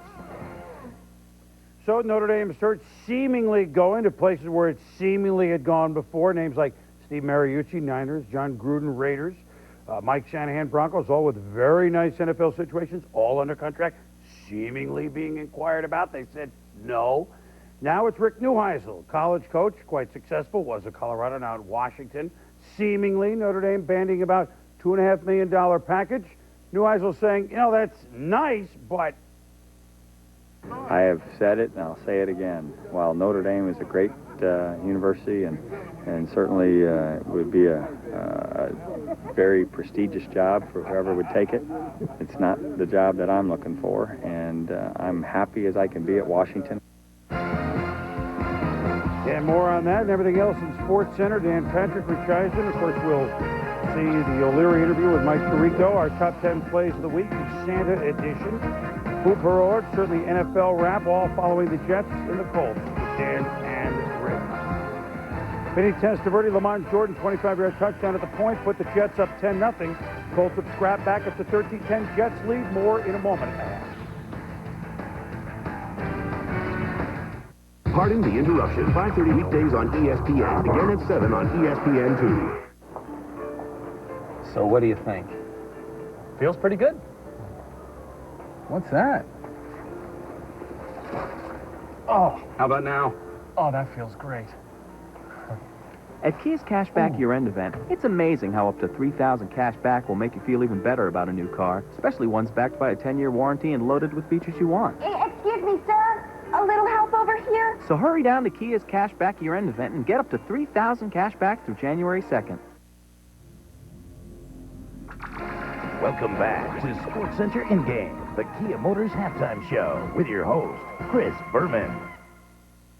Well, certainly out of Christmas time, we get a couple of weeks left after tonight for the regular season to go on, so still a picture not totally clear, but we can tell you this, the Green Bay Packers today advance to the playoffs. Brett Favre and company playing in the snow at home. 64-10 he is as a starter in games at Lambeau Field. Will they get a home game? Well, first things first, they're in the playoffs. Congratulations to them. Here we are right now. The Eagles have yet to clinch, but they're 2 up with 2 to go, and they host the Giants next week. Chicago, of course, already in now at 11-3. We know that the Western winner, not yet the Rams, although they have certainly the leg up on the Niners, the Western winner is assured at least a bye. We know that that's far. San Francisco and Green Bay are in, so that leaves that Eastern slot, and the Bucs now have the upper hand with the Giants, Saints, and Falcons alive. 1 game behind Tampa with 2 to go. Tampa with 2 home games left. We'll see them the final Sunday of the season against the Philadelphia Eagles. They are next Saturday night on ABC against Baltimore. Remember, they're undefeated in the new sombrero, 10-0 in December and January. If they look like today, they'll be in good shape, but who knows? Meanwhile, in the AFC, the news of today meant that yesterday's win for New England officially put him in. Tom Brady, Patriots 10-3 since an 0-2 start. Second of which game with Drew Bledsoe was shelved as the Patriots really 20-13, not indicative of how much they dominated the game against Miami. New England, whether they get a bye or not in the playoffs, they get a bye right now. So they almost get one, and then they're at Carolina. They'll be well rested. The Steelers, of course, we know they're going places, clinched a first-round bye, not home field yet. Oakland, with his stunning loss, going backwards a little bit, but certainly they're in as champs of the West. Other teams in the AFC, Miami, Baltimore, Jets. You're watching the Jet game tonight, really affects the teams below them. Seahawks, Broncos, and Titans. The Jets at Oakland. End of the year, an interesting game, certainly in that AFC playoff picture. Miami needs to get things together quickly after 2 stunning losses, the way they lost to San Francisco and to New England. Dominique Rhodes really impressed here this year. The human highlight reel helped the Colts pull to within 3, 13-10, second half of the moment. The Jets are trying to put those December nightmares behind them. The offense is opened up, and it has had to hold off Peyton Manning and the Indianapolis Colts. 13-10 at the half. Welcome back to the RCA Dome, everybody. Jets on top by a field goal with a half to go. Mike Patrick, Paul McGuire, Joe Theismann, Susie Culver down on the sideline. Merry Christmas from all of us to all of you at this wonderful time of the season. Ho, ho. And we have seen a wonderful ball game in the first half, and the Jets have been true to their word. They did open up the offense. Well, they have, but I think that one of the things that the Colts started to do in that second quarter, and they need to do it to win this football game, is go after Vinny Testaverde more than just on first down. I agree with you, and I think Peyton Manning has got to continue to manage the football game the way he has done it. He has not been as aggressive as we've seen him in the past. I know it doesn't sit well with him, but I think it's the best way to approach it. He has to adjust his game based upon the way defenses try and play him. Jim Mora mentioned to us a while back, got to be a little bit more patient with him, and that's exactly what they did. Jim Mora, of course, has seen his team a favorite to be contenders in the AFC East again this year. Fall to 5-8. They are playing for pride and professionalism right now. Lamont Jordan and Craig Yeast are deep to receive. And also for you to live to 110. That's right. They make the playoffs. I'm golden. Yeast brought down at the 26. Moments ago, Susie had a chance to talk to Jim Mora. Susie?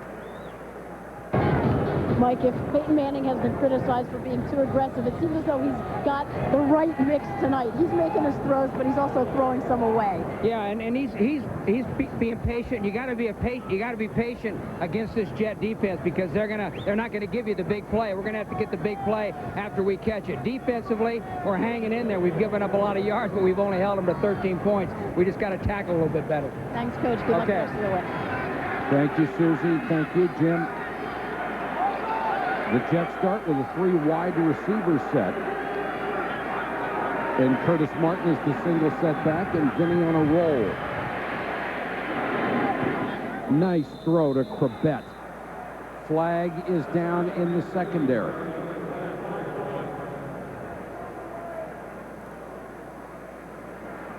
Illegal contact against the Colts.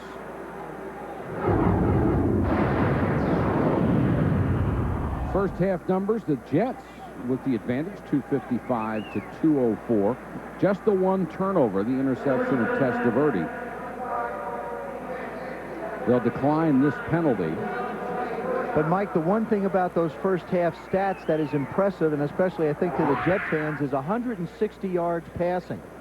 Vinny Testaverde is almost at a game average in the first half. His high this year is 202. Against San Francisco in the third game of the season, and he's thrown to 9 different receivers. And a lot of this has nothing to do with the Colts defense. It has to do with the last 3 games of the regular season and the playoffs. Martin takes it to the 44-yard line. Jets leaders in the first half. Testaverde, 176, a touchdown and a pick. Curtis Martin has already rushed for 73, and Crabette, in probably his best half of the year, 6 catches, 79 yards. You hate to see Wayne Crabette in the ball game and not have the ball thrown to him. I think you're a part of the Jets offense, you realize that he's the guy that gets everything started for you and keeps it going. 2nd and 8 for New York. Martin, too high. I'll tell you one thing. It is a good thing that ball was thrown away and Nick Harper was looking at the ball, because if Curtis Martin would have caught it stretched out, Harper would have laid him out. Would have hurt him. Oh, yeah. You take a look at this. Look on the outside. Look at Curtis Martin stretching, and coming into the picture right now is Harper. He was there. You know, the Colts defense has been maligned a lot this year, and Vic Fangio, the defensive coordinator, everybody talks about where they're ranked. He's done a nice job of mixing things up tonight. I think he's got to come after Vinny Testaverde and keep the pressure on. Colts come with 4. Testaverde over the middle. Anthony Becht, the tight end, down to the 45. A first down. Nick Harper makes the tackle. With protection, Testaverde still throws that beautiful ball. He'll pick you apart. He really will. I mean, he has such a comfort zone in this pocket. Goes back, sets. Good job. by that offensive line. Let the ends rush up. Give Vinny a chance to step up. He's a big quarterback. He needs to have the opportunity to step up and make plays. Sort of hitches his pants up. Vinny's now thrown for 187 yards on 15 out of 26. And Beck becoming more and more of a threat in this offense. Martin on the toss. Big hole off the left side. And Martin inside the 40 down to the 39. Rob Morris, number 94, the Colts middle linebacker. As we sat with him yesterday, he said, you know, I have got to, basically in college what I did is I used to just run to the football. There are so many things to learn. Watch him, 94, right part of your screen. He's running to the ball. What he's got to learn to do is slow down enough to make the tackles. He has overrun 5 or 6 plays like that tonight. He's got to slow down a half a beat so that he can make the play on the running back. He's basically a rookie, missed virtually all of last season with a knee injury. Said he learned a lot about being a professional ball player, but not much about the systems on the field. Martin gang tackled this time as he tries to reach the chains at the 35. Well, one of the things that Rob Morris told us is that he knows all of the basic stuff. I know where to line up, and I know where to key. I got all that down. That's good. He said it's all those little things. All the incidental stuff. He said, I don't get any of that yet. Like pursuing not too far. That's right. He said, these are things I just don't have yet. He's a wonderful athlete, though. He'll get it. Oh, yes, he will. And he will hit you. And really, when you look at the Colts defense, their linebacking core with Mike Peterson, Marcus Washington, and Rob Morris is in pretty good shape for the future. 3rd and a yard. Martin behind Soule, and he has the first down. Let's go to Susie. Well, Mike, Curtis Martin considered the ultimate workhorse, a career average of 21.8 carries a game. That's the most for any player. They talk about an effective combination, and he almost never fumbles. In fact, we have the jinx going here. The last time he fumbled was on our broadcast, but he has a career rate of 1 fumble for every 119 times he handles the ball. No doubt he is a complete back and probably one of the more underrated in the league, don't you think? Absolutely, Susie, and I think he fumbled on our telecast right after we mentioned the fact he hadn't fumbled, much like Vanderjack's missed field goal. That one was behind Wayne Corbett, and he couldn't reach back and get it. That time, the Jets decided to go with an empty backfield. They split Curtis Martin out to the top and tried to just hit something quick up the field. Try and spread him out and let him go. Paul Hackett, the offensive coordinator, came in and said, what we're going to do is we're going to establish a running philosophy first. Part of that was spurred on for the fact that Vinny Testaverde threw 25 interceptions last year, and they wanted to protect him a little bit more. They've been effective that way. Now we're starting to see the evolution of this offense. Draw play to Martin. Nice tackle that time by Rob Morris, the middle linebacker. Susie talked about the workhorse Curtis Martin. Does it all. Little quick draw up the middle, nice little cut to the outside. Now you see him again. Rob Morris can't bring him down. Makes that first guy miss, gets a little bit of space. Nice job of switching the ball, a little stutter step, always trying to pick up those extra few yards. 3rd and 6, and he has run for more yards against the Colts than anyone in NFL history, over 1,500 yards. Testaverde back to throw. That one's tipped. Corbett can't get it, and it looked like Ellis Johnson got it, and he was dropping back in zone coverage. You know what they did, the Colts? Boy, I like this. Macklin is the corner. He comes on the blitz, and I'm going to tell you, they don't get near Vinny Testaverde, but he threw the ball out of rhythm. He threw the ball when he didn't want to throw it, and they accomplished it even though they didn't get to him. John Hall comes on. He's 2 for 2 tonight. 47 and 22 yards. This would be the longest at 48. Kickers are quirky. He wears his chin strap under his chin around his neck. I mean, they're just little quirky guys. Hall. Quirky guys who can really kick is what they are. 3 out of 3, including 47 and 48 yarders. The Jets again extend their lead to 6 here in Indianapolis.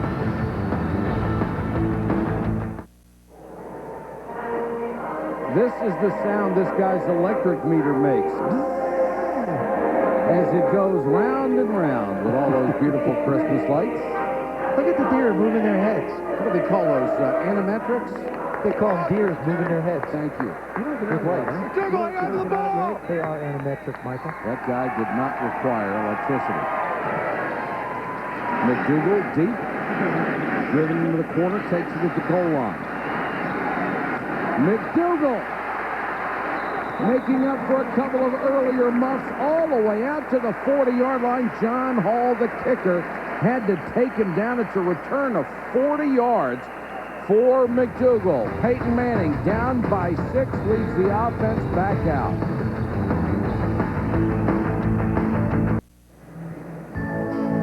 ESPN Sunday Night Football is brought to you by New Campbell's Chunky Homestyle Classic Soups. Listen to your mom, they fill you up right.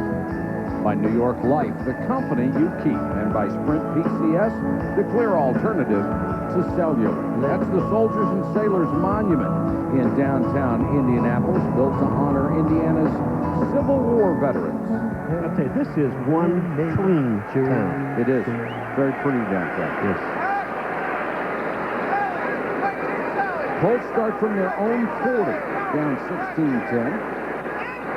Here's where Peyton Manning, if he's aggressive, this is where he likes to be aggressive.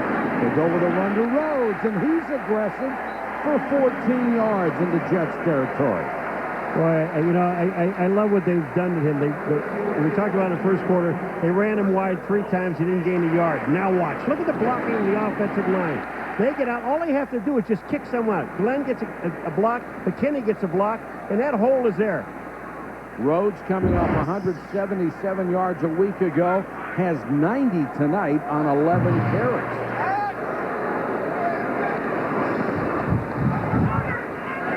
Manning with time underneath to Harrison. Did a good job at ducking Mo Lewis. Joe, I don't think Peyton Manning realized how wide open Marvin Harrison was. He kept looking downfield, and here comes Harrison. Well, he gets there so quick. See, he's really boogieing across the middle there. He's just zipping right along. You know, it's interesting. I watch Marvin Harrison, Torrey Holt, Isaac Cruz. These guys are so smart. When they catch the ball in the middle, what they'll do is they'll go down before anybody really gets a shot on them. Another big night for Harrison.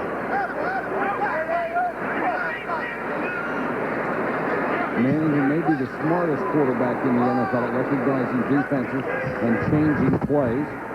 Back to throw, underneath, same thing to Harrison, same result. You know, Mike, you bring up an interesting point. We talked to Peyton Manning on Friday, and I asked him about all of the gyrations and the movements and all the things that he does prior to the snap, and he said, when we play a team like they played Atlanta, and he was very successful against them, that haven't seen it, he said, I like to play a game. But he said, when you play the Jets, he's been up against Victor Green so many times, for example, their strong safety. He said, you know, I can't do that. I have to play it pretty straight across the vest. So when he's audibilizing, he's doing it for a reason. Well, it looked like he had a good reason that time, and now he's doing it again. About half of this is just fake, and they stay with the original play. Manning wide open, Pollard! His first catch of the night for a touchdown!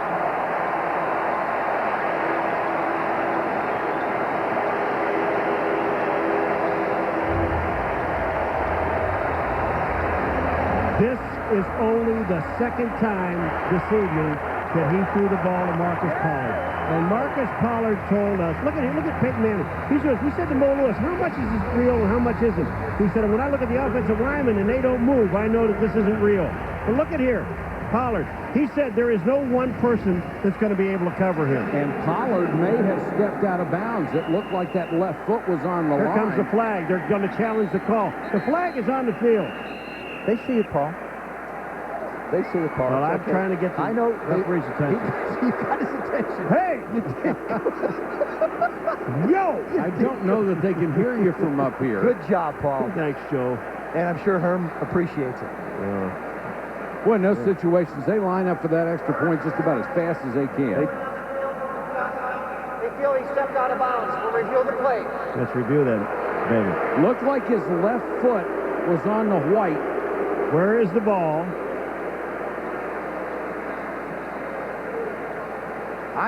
That will not overturn it. That's a tough angle. That will not overturn it. You know, I don't know. He's not out of bounds. I don't think he's out. He's not out of bounds.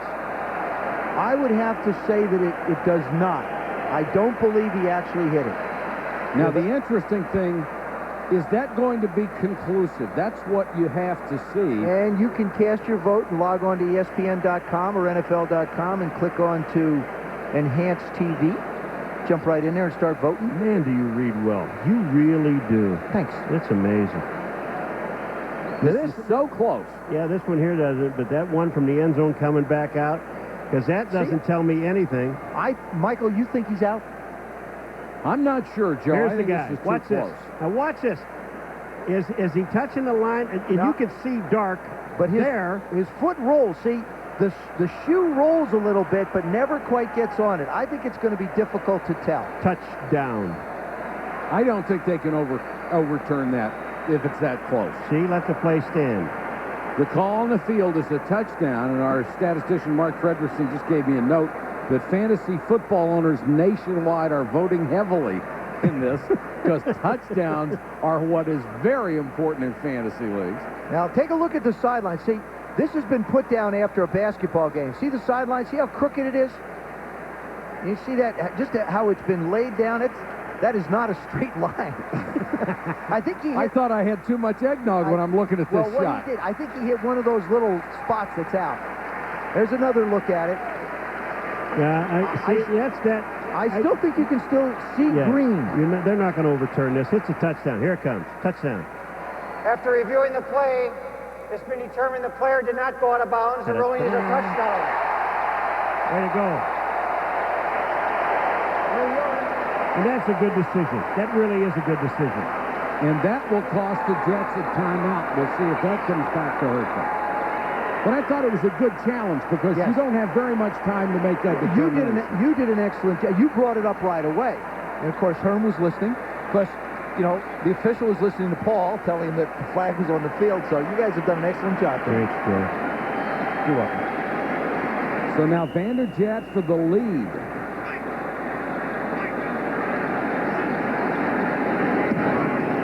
(17-16) Colts. Payton Manning strikes to one of his favorite targets, Marcus Pollard, and the Colts are up by 1 at home.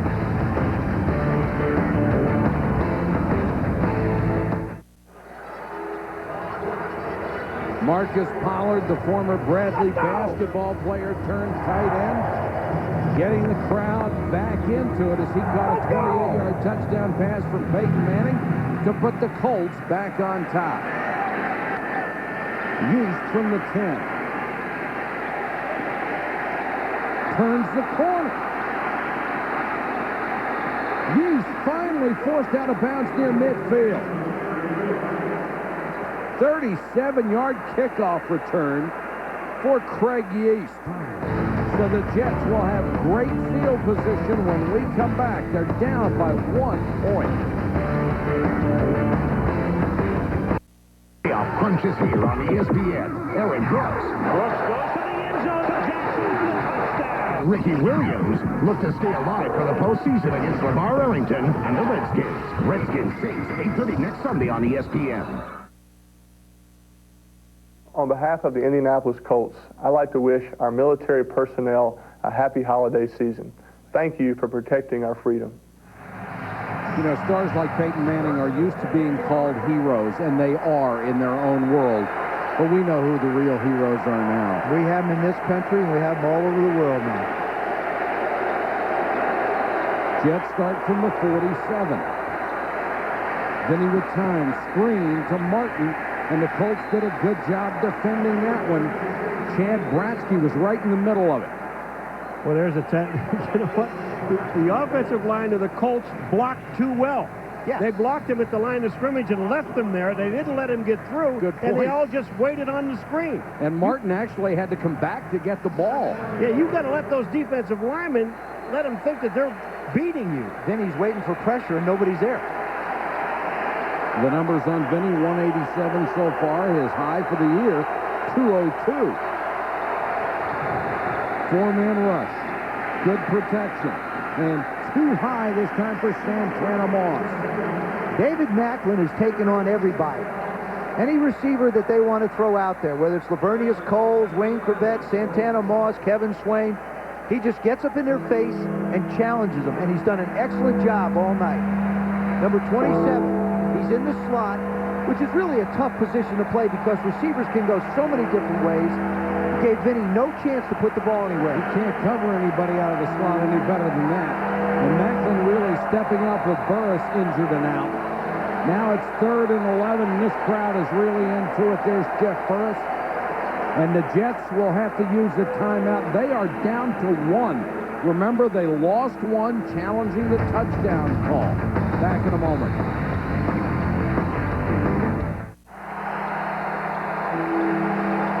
Colts 17, Jets 16. 6:38 to go, 3rd quarter. 3rd and a yard. Check at 3rd and 11. Testaverde. Short and intercepted, picked off by Harper. His 2nd of the game, his 2nd of the career. You know what? This was beautiful coverage because Macklin ended up... No, it wasn't. Wait a minute. It's a lousy throw. Go ahead. Besides that, I'm sorry. Macklin lines up on Wayne Cravett, and then he sprints so that Harper knows that he's got help short, and all Harper had to go was deep. On the left-hand side of your screen, eventually you're going to see number 27, Macklin. There he is short, and look at this. Now, you're right. It was a lousy throw. It's horribly underthrown, and we're going to show you in another shot in a minute out of the pocket how Vinny Testaverde pulls up and really doesn't let this one fly. In the last few years, the Colts have been terrible at intercepting passes. They only had 8 this year coming into the night. They've increased that by 2, courtesy of Harper. Rhodes fumbles. The Jets all over it. John Abraham got a hand in there and knocked it loose, and the Jets have it right back. You know who's got the ball? John Abraham. He deserved it. Wow. What a play. What a turnaround. Talk about a guy blowing up a play. Right part of your screen. Number 94 just comes flying. Goes right around Adam Meadows. Knocks the ball loose. Now look at the pursuit. Okay. Knocks it away from Dominique Rhodes. Ball's on the ground. And who's hustling to go get it? Number 94. Turnovers on back-to-back plays. Martin, nowhere to go. The Colts swarm him under Josh Williams, led the charge. Marcus Washington came in and finished them all. The one thing that Paul Hackett, the offensive coordinator of the Jets, can't do is I don't believe he can decide to get conservative at this point. Tackle by 50. I think he has to call the game. Even though it looks like the Colts are fired up, stuffed one run, I still think you have to be able to throw the football effectively. They've done it quite well all night. Can't get too conservative now. Empty backfield for Testaverde. Come and get him. 4-man rush. Out in the flat wide of Richie Anderson. Boy, this Colts defense has really come out fired up in the second half. Yeah, but that time there, they went empty backfield, and you've got 5 offensive linemen and a tight end. They're only sending 4 to the Colts, and he threw the ball too soon. Bad pass. Bad pass. 3rd down. Thanks, Bob. An echo in here. Sorry. Hey, that was it. Vanderjagt leading the cheers for the defense. 3rd and long. Screen to Anderson. Nice cut, but tackled from behind. That is a brilliant defensive play by Chad Bratsky. That saved a huge game. When you got guys hanging around the line of scrimmage, don't go throwing screens in there. But I'm telling you. The other thing is, when guys hustle and do a little bit more than just their job, this is what happens. Chad Brasky is blocked. It's a screen. He's on the other side. All he's doing is hustling to try and make a play. Because if he doesn't make that tackle, Richie Anderson's going a long way. Now John Hall with a chance to give his team the lead. He's already hit from 47, 48 with chip shot from 22. This is 46. And Hall is perfect again. John Hall 4 for 4, and they take advantage of the turnover to go back on top, 19-17. Pretty good one, huh, Susie? Well, Mike, when it comes to the Jets, the catchphrase for attention to details is cleaning the corners. This comes from Herman Edwards when he's 7 years old. His father in the military for 26 years, very strict, asked him to rake up the leaves around the lawn to give him $50. Well, Herm thinks he's done a great job, calls his dad over to see what he's done. He thinks he's going to get his money. Dad says, the job isn't done. There's still leaves in the corners. And Herm said, but nobody can see that the leaves are there. And his dad said, but that's the key. You know they're there. It's the details, and that's what Herman Edwards is all about.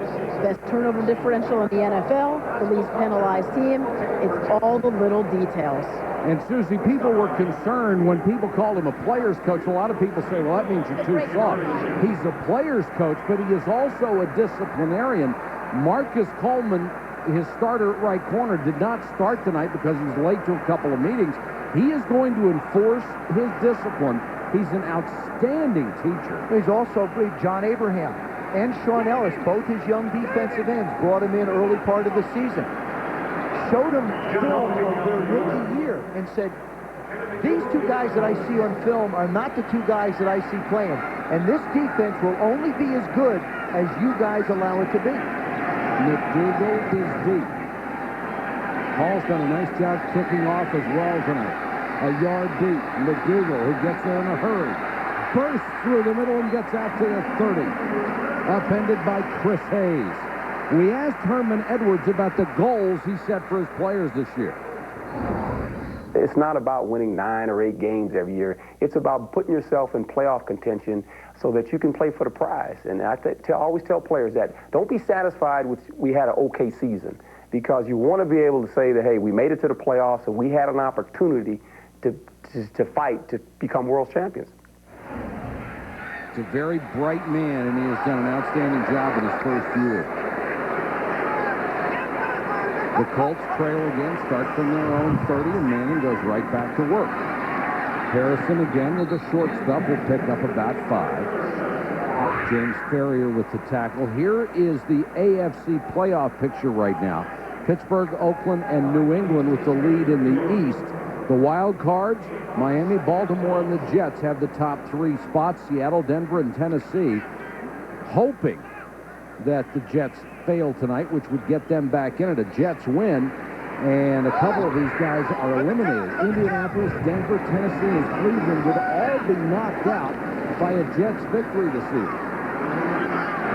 Rhodes spun down, lost the ball again. The Jets have it. Marvin Jones, the middle linebacker, knocked it loose. Rhodes has fumbled on back-to-back possessions. He's saying, hey, I was down. He's praying somebody will say, yeah, you were. He keeps pointing to the ground, but nobody, the offense may as well get off the field. Unless you're going to challenge it. Get a chance to take a look. Up. Here it is. Marvin Jones, number 55. Watch this. He gets him, he spins him around. I think he might be down. Now, wait a minute. Wait. We'll see it here. Nope, he's not. Well, I don't know. I'm looking at the ball. I'm looking at the ball come out, but I'm not sure that his knee doesn't hit the ground prior to it. The reason why they're taking their time is because they want to have a chance to look at the replays. That's why they're talking to Dominique Rhodes now. This is smart. This is like getting a 20-second timeout without using it. Did you see Payton Manning? Dominique Rhodes was getting up, and Manning put his hand on his shoulder pad and said, stay down. It looked from that second replay like Rhodes' knee had not hit yet. All right, here it is right here. Watch this. When he turns now, take a look at his left leg. That's down. No, the ball's coming out. That's fumble. It's a good call. Yep.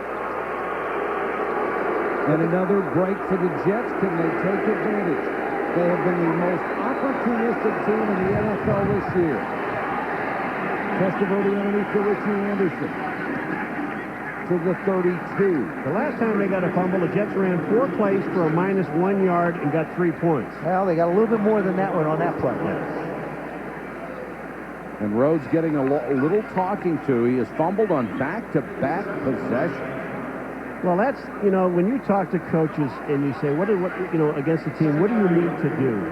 And the most important thing is protect the football. And remember, the Jets have got more takeaways than anybody in the National Football League. And the Colts were the worst at turning the ball over and giveaway takeaway ratio. Curtis Martin on the draw, runs into Anderson, stretches down to the 31. They need to reach the 29 for a first down. When the Jets, at the beginning of the game, Joseph, you talked about them opening it up. Let's go down the field. Let's do some things. And they were exciting. They were making some things happen. They've just gone back into a funk. Well, I said it the last series. I don't think you can go conservative. The fact that Vinny Testaverde has thrown a couple of interceptions doesn't mean that you stop trying to put the ball in the air. I still think you're going to have to be an effective team in the playoffs throwing the football.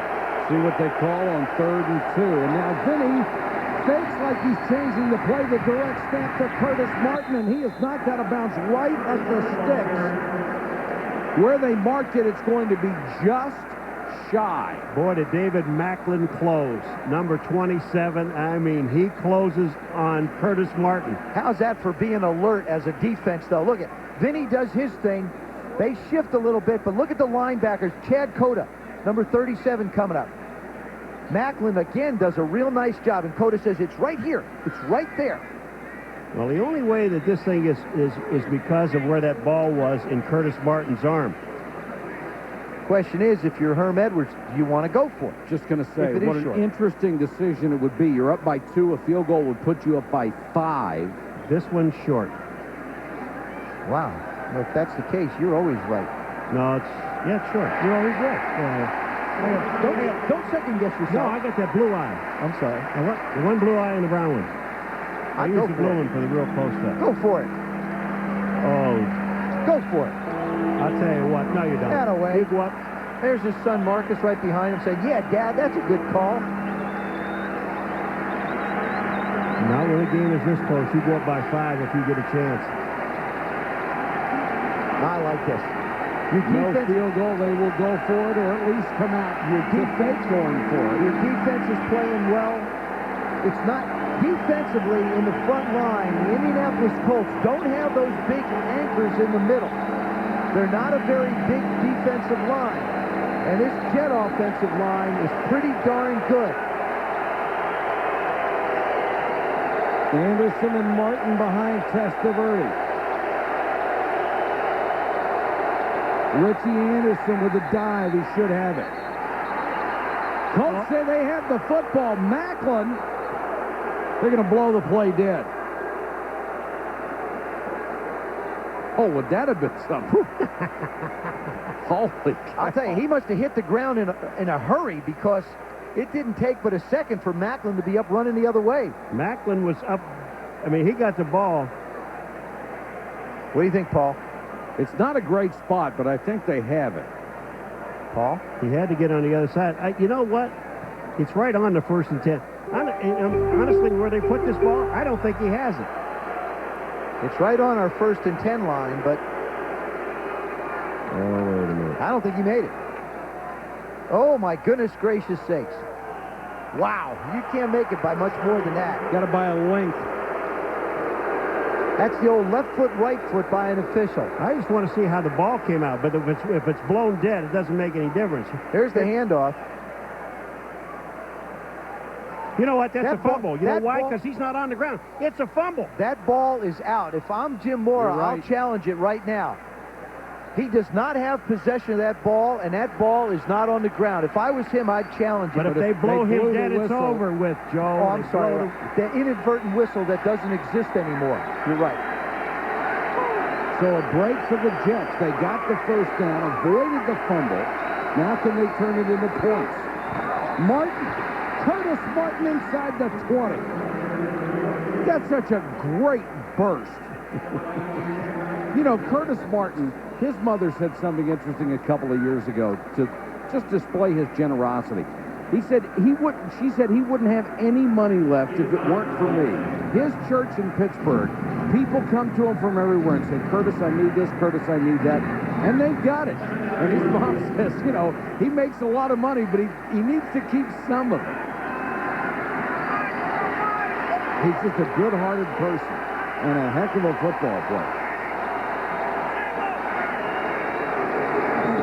Martin again. Covers up the ball, gets down to the 16-yard line. You know the thing he does? He can set up blocks, and he can do that very well. He sets them up. But when he has to get a yard, he can explode. He's that powerful. Coming into this year, Curtis Martin's goal was to be the leading rusher in the National Football League. He told his offensive line that. You see where he is, right behind Priest Holmes. This is very important to him. He made his mind up a long time ago. He said, because if I'm able to do that, it'll help our entire offense. And Curtis Martin has gone over the 100-yard mark. 19 carries, 101 yards. Testaverde to throw. Martin in the flat. Great juke to get away from the first tackler down to the 11. Welcome, Nick Harper. Oh, man.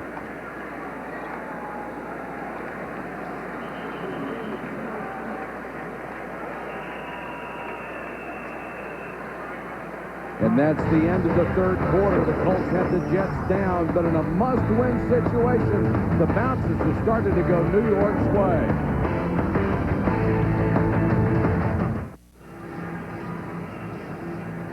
Welcome back to Indianapolis.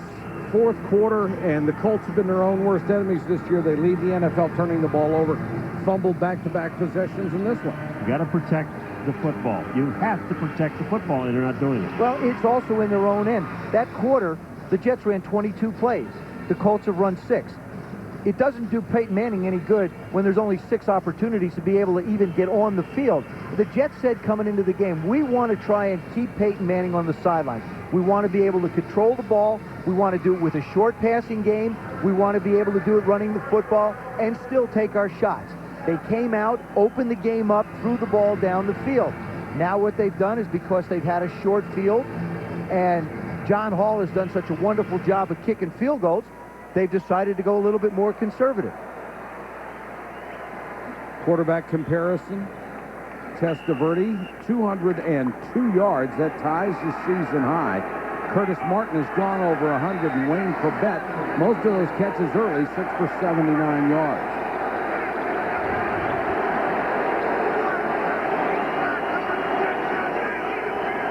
Testaverde is going to change the play. Colts come with a blitz.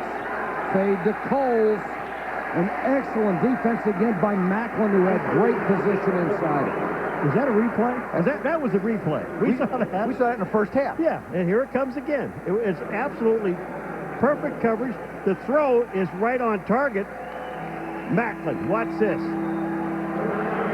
David Macklin just continues to do a good job, and Lavernius Coles really gets the DB award on that one. Macklin's had a heck of a game. 3rd and 4. Colts defense trying to force another field goal attempt after another turnover. Martin dives for the 6th. That's where he had to get for the first down. We may have another measurement. Well, I'll tell you, the guy on the left that comes in and marks this ball did not give him a favorable mark, because this is not. It's going to be 4th down. And look at Vinny. You already went for it on 4th and short. Now you're inside the 10. What's the sense of wasting that 4th down before? You're not going to do it again. You know, I'll agree with you on that one. If you're going to do it once on the drive in their territory, you might as well do it the second time. Yeah, I mean, what's the purpose? They're going to get a measurement, which they're allowed to call for, and they're going to be about a half a yard short. But if you did it once, why not do it again? I'd kick it here, to be honest with you. I would kick this one. You were too far away to try any type of a kick other than a punt, and I would take the points now and put yourself up by 5. And that's a full yard, too. Wait. They were too far away. I mean, this guy's kicked a 48-yarder. Hasn't he? 47? Right. I mean, they were at the 30-yard line. I like the coach's decision to kick it here. But this puts you up by 5, so a field goal doesn't beat you. And Corbett is going to go to the locker room. We'll get a report on him as soon as possible. Well, I just don't understand. If you're going to go on one time on 4th down, I think you go both times. You're all the way down. John Hall going for a career-high 5 field goals in one game. He's 4 for 4. Like I said, Tupa is a quarterback, though.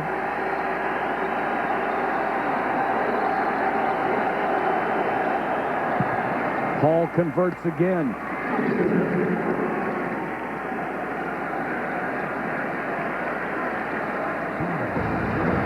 Timeout on the field. The Jets lead now 5.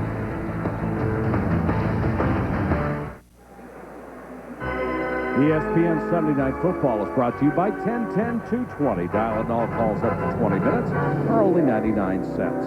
By Sega Sports. By Toyota. Get the feeling. And by Visa. It's everywhere you want to be. This is ice skating music, man. You got to be in a rink. My ankles would collapse in about a second. Oh, Christmas. The Jets started at the 27 and the 39, only got 2 field goals out of it.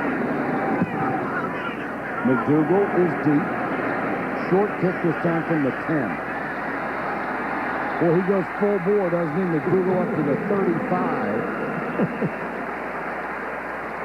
Saturday night at 9, the Ravens travel to Tampa Bay to face the Bucs on a special edition of ABC's Monday Night Football. Then next Sunday night, LeVar Arrington and the Redskins against Aaron Brooks and the Saints on ESPN Sunday Night Football at 8:28. That will still be a big game for New Orleans. They are still alive, especially considering Tampa Bay's tough schedule down the stretch. Well, we got the final game there with Philadelphia and Tampa Bay.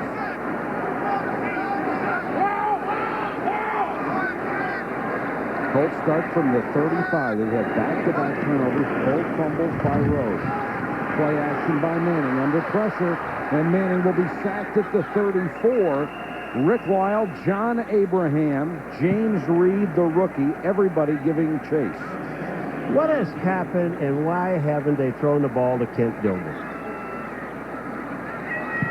They have on occasion. At the beginning of the game, and they went away from him. Here comes the play here. Here's the pass rush. This is only a 4-man rush, and that was just coverage in the secondary. Manning had no place to go. 2nd and 11. Pollard. Marcus Pollard to the 50. Is he athletic or what? You know, a little step over deal? Yeah, really, I mean, take one giant step for me. I mean, that was just very athletic with his move. Does a nice job of catching the ball in the middle. Now here comes the big step. One big whoop over the tackle. When he takes a giant step, it's 4 yards. I mean, that's a guy who's 248 yards and can run. 40 pounds. 2 100-yard receiving games this year. First down, Colts at midfield. They're down by 5. Rhodes. The crowd holding its breath, and Rhodes gets to the 44. For more on him, here's Susan. Well, Mike, here's a kid who's working so hard tonight, but on the season, 6 fumbles lost. That's the most in the NFL, and it's just so evident how much they miss Edgerrin James. I mean, just besides the experience, Peyton Manning says, without James, you lose 7 big plays a game. Somebody has to make up for them, and you find this team, and Manning especially, pressing, trying to make up for the loss of James. And Susie, Edgerrin James was a guy who didn't put the ball on the ground either. McDougal checks in. The running back, he'll get a chance to spell Rhodes. Pollard knocked down by Ferrier. It's a first down. I would like to see this again. I'd like to see how he got this ball in there. I mean, ball had no room in that window. He has had a couple batted up in the air tonight, and they haven't landed in anybody else's hands. This one, he just squeezes this thing right through and under. I mean, that was right under Rick Lyle's armpit. That is unbelievable. He got that thing in that window. But quarterbacks can do that. Oh, stop. It's part of the talent that they have.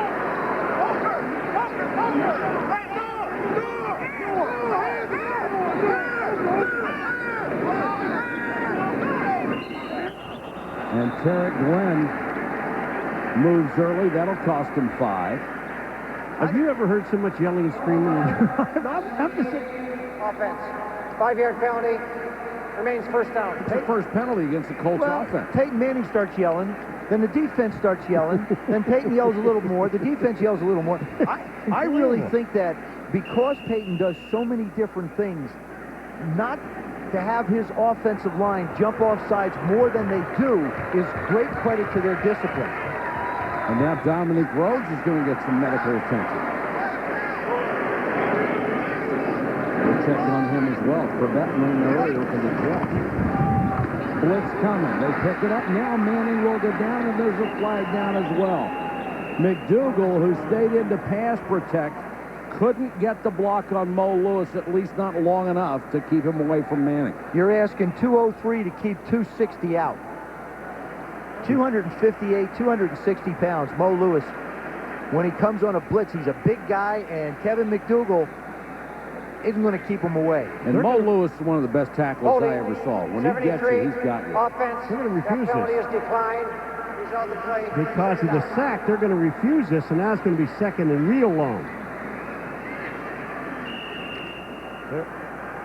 Adam Meadows, well, whoa. That's the old sleeper hold. Killer Kowalski. That other one around. He's down. Sound asleep.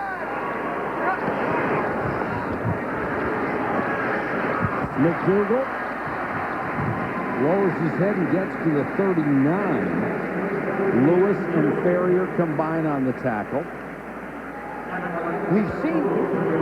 We've heard so much about the aggressive nature of Peyton Manning, yet we haven't seen him really be aggressive with the football at all tonight.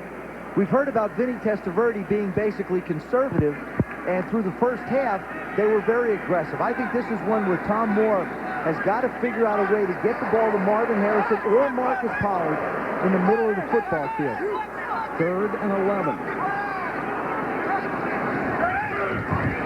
Dilger, little swing, and he's going to throw it. Dilger wide open. Harrison. Touchdown. Oh, man. You want aggressive? You got aggressive. Tom Moore, the offensive coordinator. Talk about inventive. Ken Dilger was a quarterback in high school. They have worked on this play every practice I have watched. We've done them 3 times. We've been here twice. I've watched them do it, and you wonder when he's going to get it. Dilger lined up in the backfield, loses ground, does a nice job of catching the football. Look at him reset, and then, of course, Marvin Harrison, get the ball to your big play guy. Perfectly executed. Great call by Tom Moore on 3rd and 11. And usually on 3rd and long, those plays don't work because the secondary drops so deep. But you have to remember that the Colts haven't been very aggressive down the field. They're all short passes. The Colts are up by 1. They're going to go for 2, Paul. That was as close as I've ever seen to being a forward pass by Manning to Kent Dilger.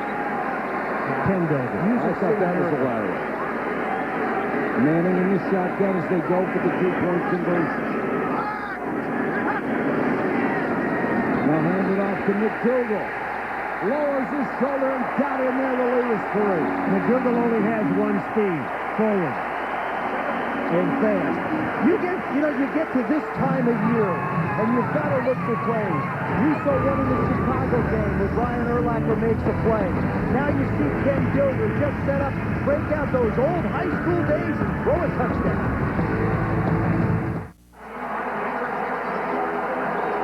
That touchdown was the first touchdown pass by a non-quarterback for the Colts since 1984 when Curtis Dickey threw one. And it was also the longest pass play of the night for the Colts. Craig Yeast on the return. to the 26-yard line. Take a look at this play. Kent Dilger's lined up in the backfield. He's going to swing on out here. Marvin Harrison's going to do his little stutter thing and take off. And the Jets just think that Dilger's going to run the swing pass. They're thinking, wow, here comes the blitz. We've done an excellent job defending it. Whoop! I don't think so. What a nice job by Marvin Harrison once he gets in the open field. But look at Dilger. Set, fire, throw the spiral. You never forget, Let the little big quarterback. man. You know what? No, it's like riding a bike, Paul. You know that. I don't know how to ride a bike. Yeah, but you can punt. Testaverde to an empty backfield. Flanker screen. Anderson takes it out to the 30. This is so huge for the Jets. Remember, if they win their final 3 games, they control their own destiny. They win the AFC East.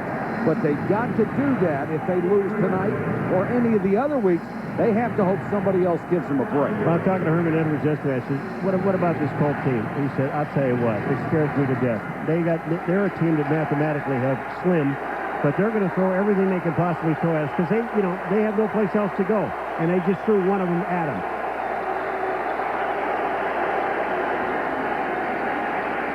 Testaverde dumps it to Martin. Curtis Martin breaks the tackle, has a first down out of bounds at the 45. Ryan Phillips, number 56, is in a perfect position to make a play on Curtis Martin and hold him to about a 3-yard gain. This is how strong he is. Now, Phillips is 250. He just sort of runs away from him. I mean, it's like he's hardly touched. Comes up, makes the play, can't hang on to him. It's like he's hardly stopped. Is Curtis aware of where he is at all times? And where everyone else is? He was certainly aware of where Ryan Phillips was. Yes, he was.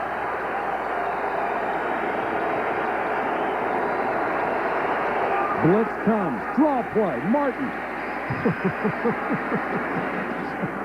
Chad Cota is still wondering where Curtis Martin is. Well, Chad Cota is a heck of a veteran safety. We saw Nick Harper have Curtis Martin do the same thing to him. And here comes Chad Cota, who's a pretty good tackler. And he comes up into the hole, and watch this, folks. Watch this. Here's a leg. You want that leg? It's all yours.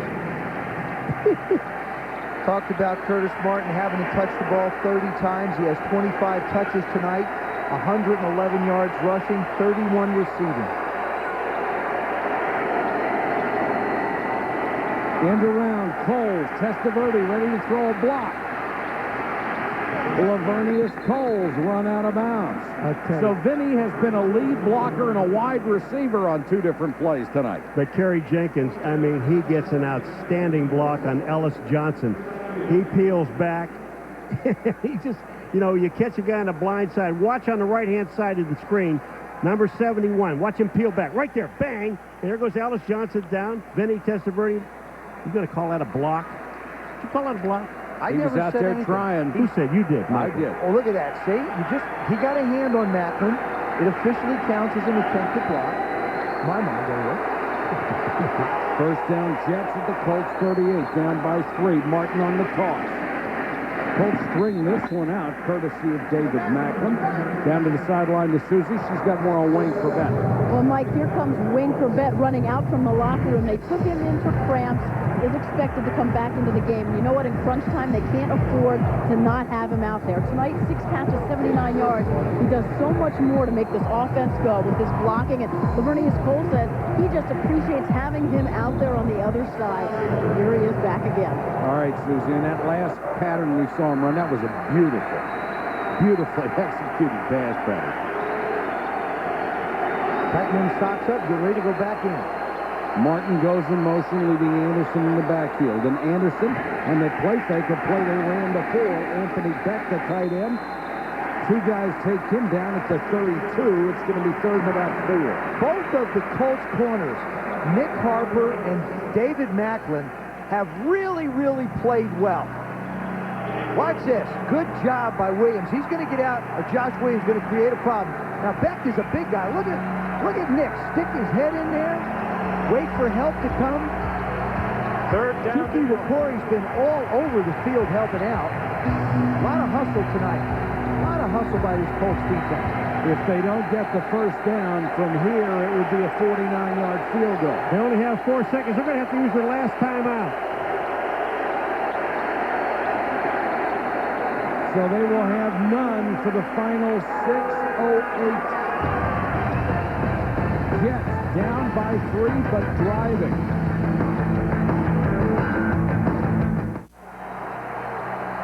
Sports Center coming up with Dan Patrick and Rich Eisen, a George Leary exclusive. He says he needs to coach again. Chris Berman's top 10 plays of the week and hoop heroics from the weekend. Now we saw Ken Gilder throw. Curtis Martin certainly can throw. 3rd and 4. Blitz coming. They pick it up. Testaverde over the middle. Trebet covered by Cota. Boy, I'll tell you what, I love the defense. I love what they did. They blitzed. They set Macklin in and he's a corner. And Chad Cota closes on Trebet. Look at this. What they do is they go in and out coverage on Trebet. Great play. Macklin plays outside, Cota plays inside, and the Jets really ran the route right into the teeth of the defense. John Hall is hit from 22, 24, 46, 47, and 48. This is from 50 to tie.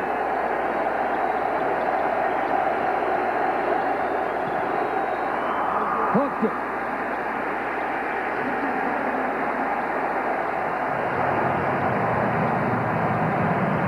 They go to a well once too often, and from 50, Hall can't convert. Later tonight on SportsCenter. I think I made a mistake I'm paying very dearly for. In an emotional, exclusive Sunday conversation, George O'Leary reveals the how and why of the Notre Dame debacle. Join me, Rich Eisen, with Dan Patrick for SportsCenter after Jets Colts.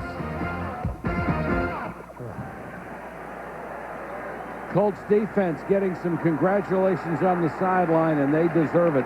They stopped the Jets on that drive, forced a 50-yard field goal, which was no good. Dominique Rhodes is back in the ball game.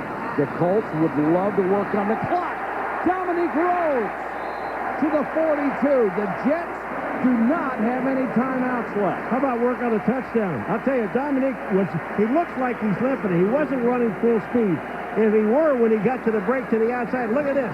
This time he goes a little bit wider, but he gets an outstanding block on the outside by Reggie Wayne. They make no bones about the fact that they're running to the left side over Tarek Glenn. Now, Abraham, remember, he's only 256.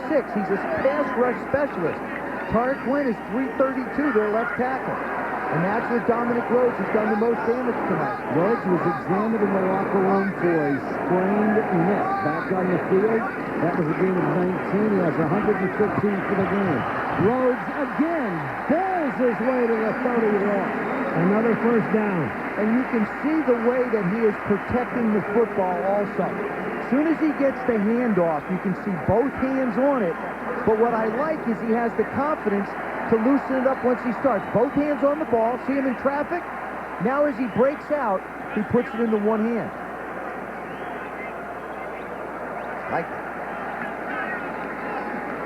Dominique Rhodes has set a record for undrafted rookies. He broke Paul Lowe's record, one of Paul McGuire's old teammates. Los Angeles Chargers, Paul Lowe.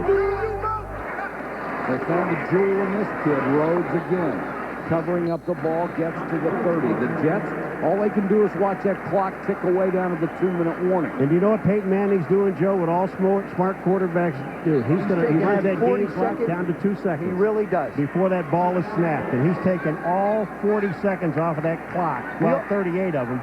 We talk about Peyton Manning and his ability to throw the football and the things that he does with the football in his hand. I think he has managed this football game exceptionally well tonight. You can see the clock ticking down. He'll show you when he snaps the ball. You can see it. It's right in front of him. I thought it was over his shoulder. Manning back to throw. Chased out of the pocket, throws to the sideline, complete to Harrison. Short of a first down, out of bounds, near the 25-yard line. They need to reach the 21 for a first down. He's unbelievable. He refuses to throw a ball away. I mean, he'll keep working and working and working. Not the most mobile of quarterbacks. That's Marvin Harrison, number 88 up top. He's working and working. Now, Payton doesn't have his body in a position. Payton waiting for Marvin to put his moves up the field, come back, make a play for him. What he was hoping is that Marvin Harrison catch the ball, stay in bounds, and keep the clock going. That's why he didn't want to throw it away. Get a first down here, it's going to be tough. 11 catches, 127 yards. Only 3:40 to go. The Jets desperate to stop them and get the ball back. Manning going to throw again. Dilger. This time he won't throw it. Dilger fighting for extra yards, but pushed back. This will set up a field goal try. Heck of a play by Mo Lewis. But one of the keys to this play is the fact that it was a completed pass, and you're still going to be able to keep the clock running. With the attempt of the field goal coming in, you're going to wind up with under 3 minutes. Nice job by Dilger. Good job by the Jets D. Mo Lewis come in, just standing him up, and then he gets help from Sean Ellis. Vanderjagt will get to try from 44. He hit one from 50, had one from 45 go off the upright. Again, he is qualified this year as the most accurate kicker in the history of the NFL. That's good. And is perfectly accurate on that one. So Vanderjagt makes it a 6-point game, and now the Jets, with no timeouts on their side of the ledger, will need a touchdown to win the ball game.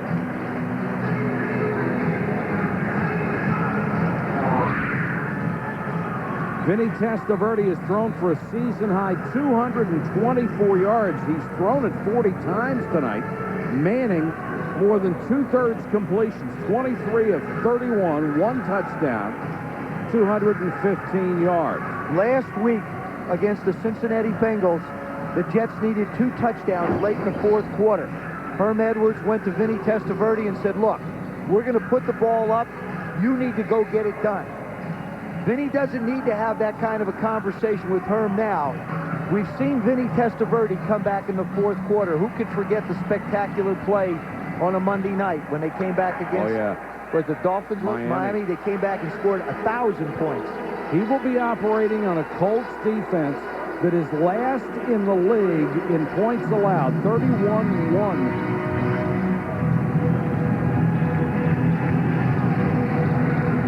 And even with no timeouts, there's plenty of time on that clock. Lamont Jordan on the return. Cut down shy of the 25.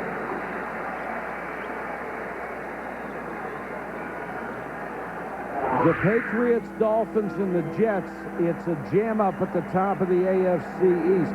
The Pats get a bye next week and then have to play Carolina, a chance to go 11-5. The Dolphins with the Falcons and the Bills, pretty good odds to go 11-5. The Jets with a win tonight would be 9-5. They would have to beat the Bills and the Raiders to get that 11-5 record themselves. And because of the tiebreakers, they win the AFC East. And Buffalo is a handful. They lost a squeaker today, and they also gave the Jets fits the last time they played. Pretty tough duty to go to Oakland the last week and win. But they've got a shot. But they need a touchdown here.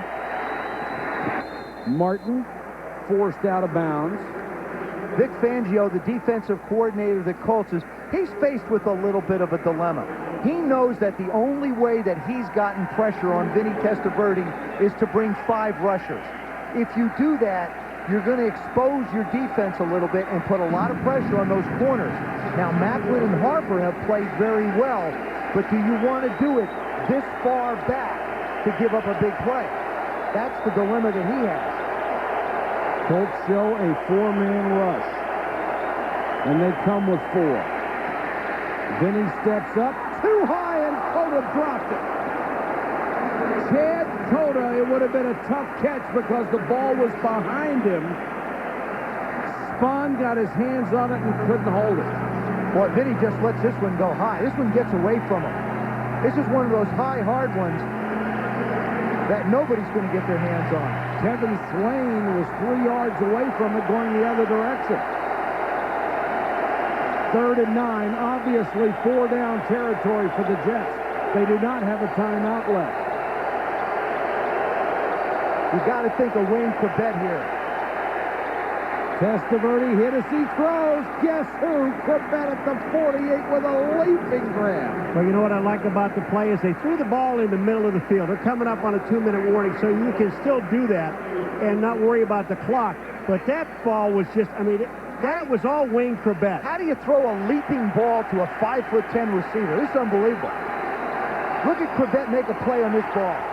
That thing couldn't be in a better position.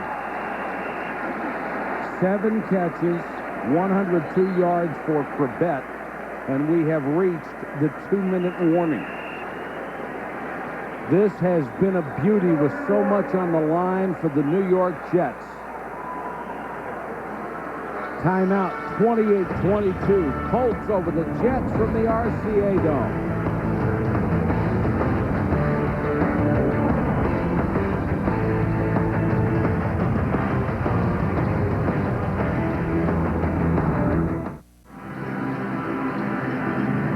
Curtis Martin in the 2-minute offense, not on the field right now.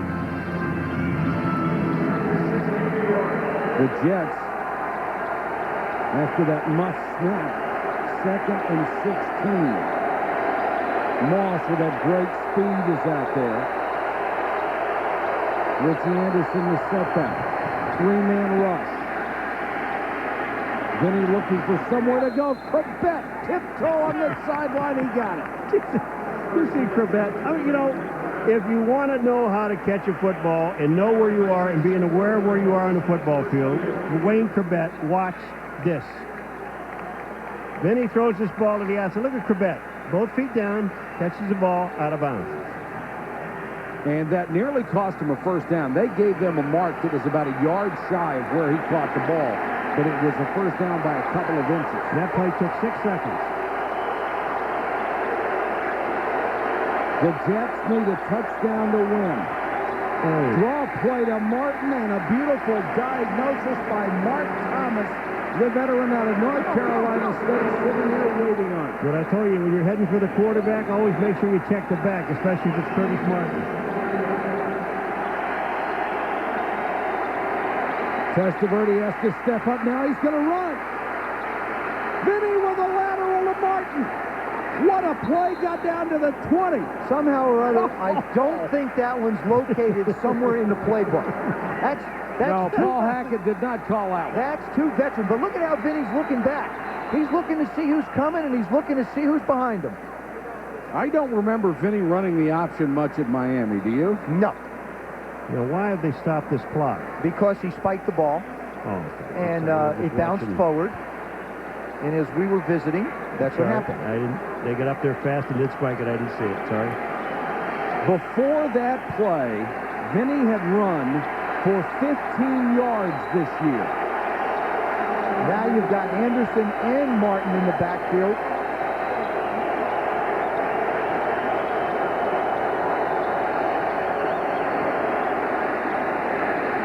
Testaverde dumps it to Martin. 10 to the 6. It's 1st and goal. I guess getting around Christmas time, it's almost fitting. The Giants pulled one out in fine fashion today in New York for Jim Fossil and his team, and now the Jets are trying to do the same thing here. And the Jets are going to get a break because Marcus Washington is hurt for the Colts, and that will stop the clock. I think it also helps the Colts too, Michael, and the Jets. It stops the clocks for the Jets, but I think the Colts get a chance to reorganize and talk it over a little bit. This has been a very impressive drive engineered by Vinny Testaverde. 156 yards a game, which is 30th in the NFL. That's their average. 279 this game, a high for Testaverde, a high for the team. And the Jets had passed for less than 200 net yards in every game this year. 13 straight games. That was the longest streak since the 1993 Bears. And you've got to give credit to Herman Edwards to say We are going to have to open up this offense. We're going to have to throw the ball more and throw it more effectively, throw it more downfield, and they've done it. Well, the thing was, last week they went to both of their tight ends for the touchdowns to come back and win. Now it's been wide receivers and running backs. There was almost a question when they first started in the 2-minute drill when Curtis Martin standing on the sideline. Now, the guy that's really made things happen is Curtis Martin and Vinny Testaverde. But, I mean, I never could understand the best player is sitting on the sideline when you're in a 2-minute drill. The other thing you have here, I don't think you're obligated to have to throw in this situation. Not at all. You've got 1st and 10 on the 6. If you want to bring in your tight ends and run a play or two, you're in good shape. You can do it. The Colts have had so many disappointments this year, trying to avoid one more. They played very well tonight. 1:02 to go in the game. 1st and goal for the Jets. And I think you also have to be careful if you're the Jets not to leave too much time on the clock.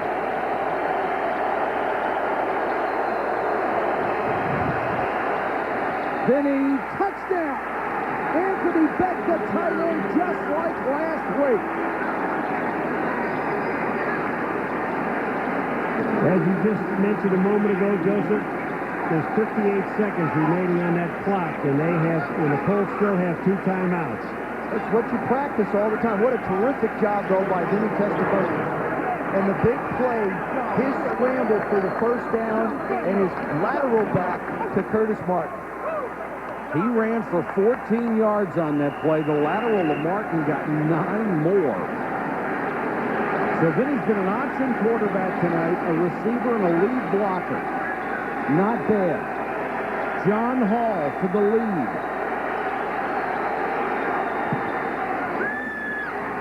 And the New York Jets with a dramatic last-minute drive to regain the advantage. Boy, we got Merry Christmas. All right, here's the play to Beck. Look at this. Macklin is there. He's covering Beck man-to-man. That's not a little wide receiver that he has to deal with. That's a big old tight end who knows how to use his body and push off. Beck is 6'5", 272. Macklin is 5'9", 193. It's a tremendous mismatch at the goal line. See, everybody wonders, how does a quarterback build a reputation in this game? Vinny Testaverde has established himself as a 4th-quarter quarterback. The Colts have given up 142 points in the 4th quarter, only gotten 56. This next series for the Colts is an opportunity for Peyton Manning to be able to make that type of a stride and say, I can also do this for my football team. And they only need a field goal. And how about you? 2 timeouts. And you've got a field goal kicker that has never missed in December until you opened your big mouth and ruined them. On that drive, 76 yards. It took less than 2 minutes. Anthony Beck finished it off with a 6-yard touchdown catch.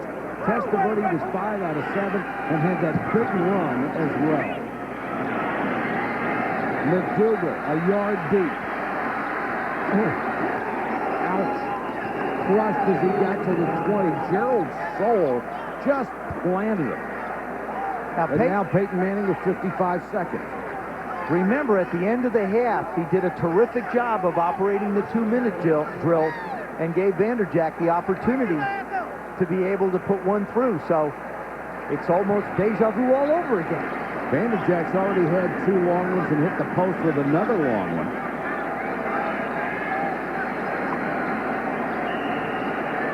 They're going to have to get to the Jets' 30-yard line or so to have a legitimate shot. 30, 35-yard line. Manning underneath, Rhodes. Crunches away up to the 32-way. Mickens with the tackle. Michael, they started with 50-some seconds. They only needed a minute and 9 to get the field goal in the first half. Manning takes off. Peyton Manning in the middle of the field gets to the 40, and the Jets trying to hold him down. Steve Martin took about 5 seconds off the clock, not allowing Peyton Manning to get up. And normally the officials will step in and stop the clock and get that guy off. Well, Peyton Manning was trying, when he hit the ground, what he was trying to do was call timeout. And he managed to get it called. Watch this. He knows what he has to do. He hits the ground. Now, what he's trying to do, well, the ball sort of loose.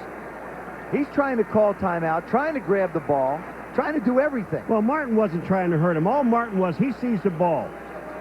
And Manning's on the ground. He sees the ball. He's going after the football. He's not really trying to hold Manning down. He's trying to call timeout, trying to hang on to the ball. You need 2 hands to call the timeout. You need 2 hands to hold on to the ball. They put 2 seconds back on the clock. Colts have 1 timeout left. And about 25 yards to get an opportunity for the field goal. 4-man rush for the Jets. Manning. Mickens almost intercepted it as it came off of Trevor Inslee. See, now you're forced into a situation with just 28 seconds where you've got to try and throw the ball down the field a little bit more. There's Mickens outside on Inslee, and that ball goes up in the air. He almost makes the play here. I agree with you, Joe. You got 28 seconds. You got a timeout. Don't use the middle of the field. This is the time to use the middle of the field because it will be open. Inslee had a chance to make a play there for his team. It's also 3rd down.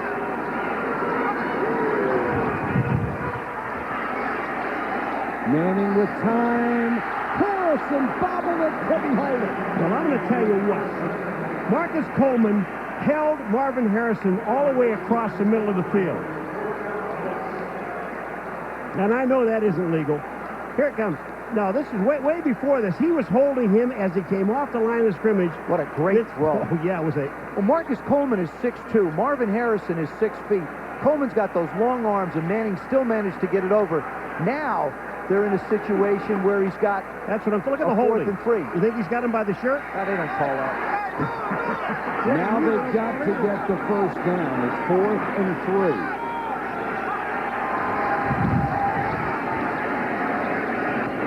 Manning underneath. Harrison, he won't get it. The New York Jets have held. And a tremendous 4th quarter comeback by Vinny Testaverde. Did it again. The Jets stay alive. Well, I'll tell you, this was a great Christmas present for everyone that watched this game because this was a heck of a football game. Except if you're a Colts fan. The 3rd time this year the Jets have won by a point, and a dejected Peyton Manning comes to the sideline. What a huge win for the New York Jets. 2 more wins, they win the AFC East. They did their part tonight. They knew down. Excuse me, Michael, but they knew when they came in that this was going to be a tough football game, and that the Colts were going to throw everything at them they could. Is it not only fitting that this Christmas the city of New York gets 2 huge presents from both of their football teams? Well said. Merry Christmas, everybody.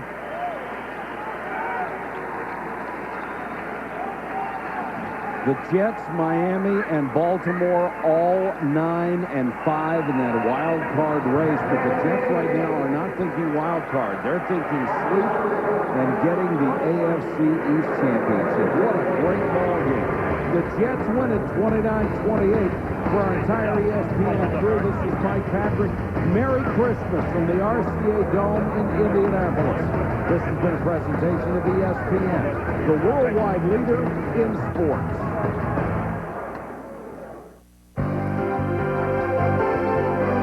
ESPN thanks you for watching this presentation of the National Football League.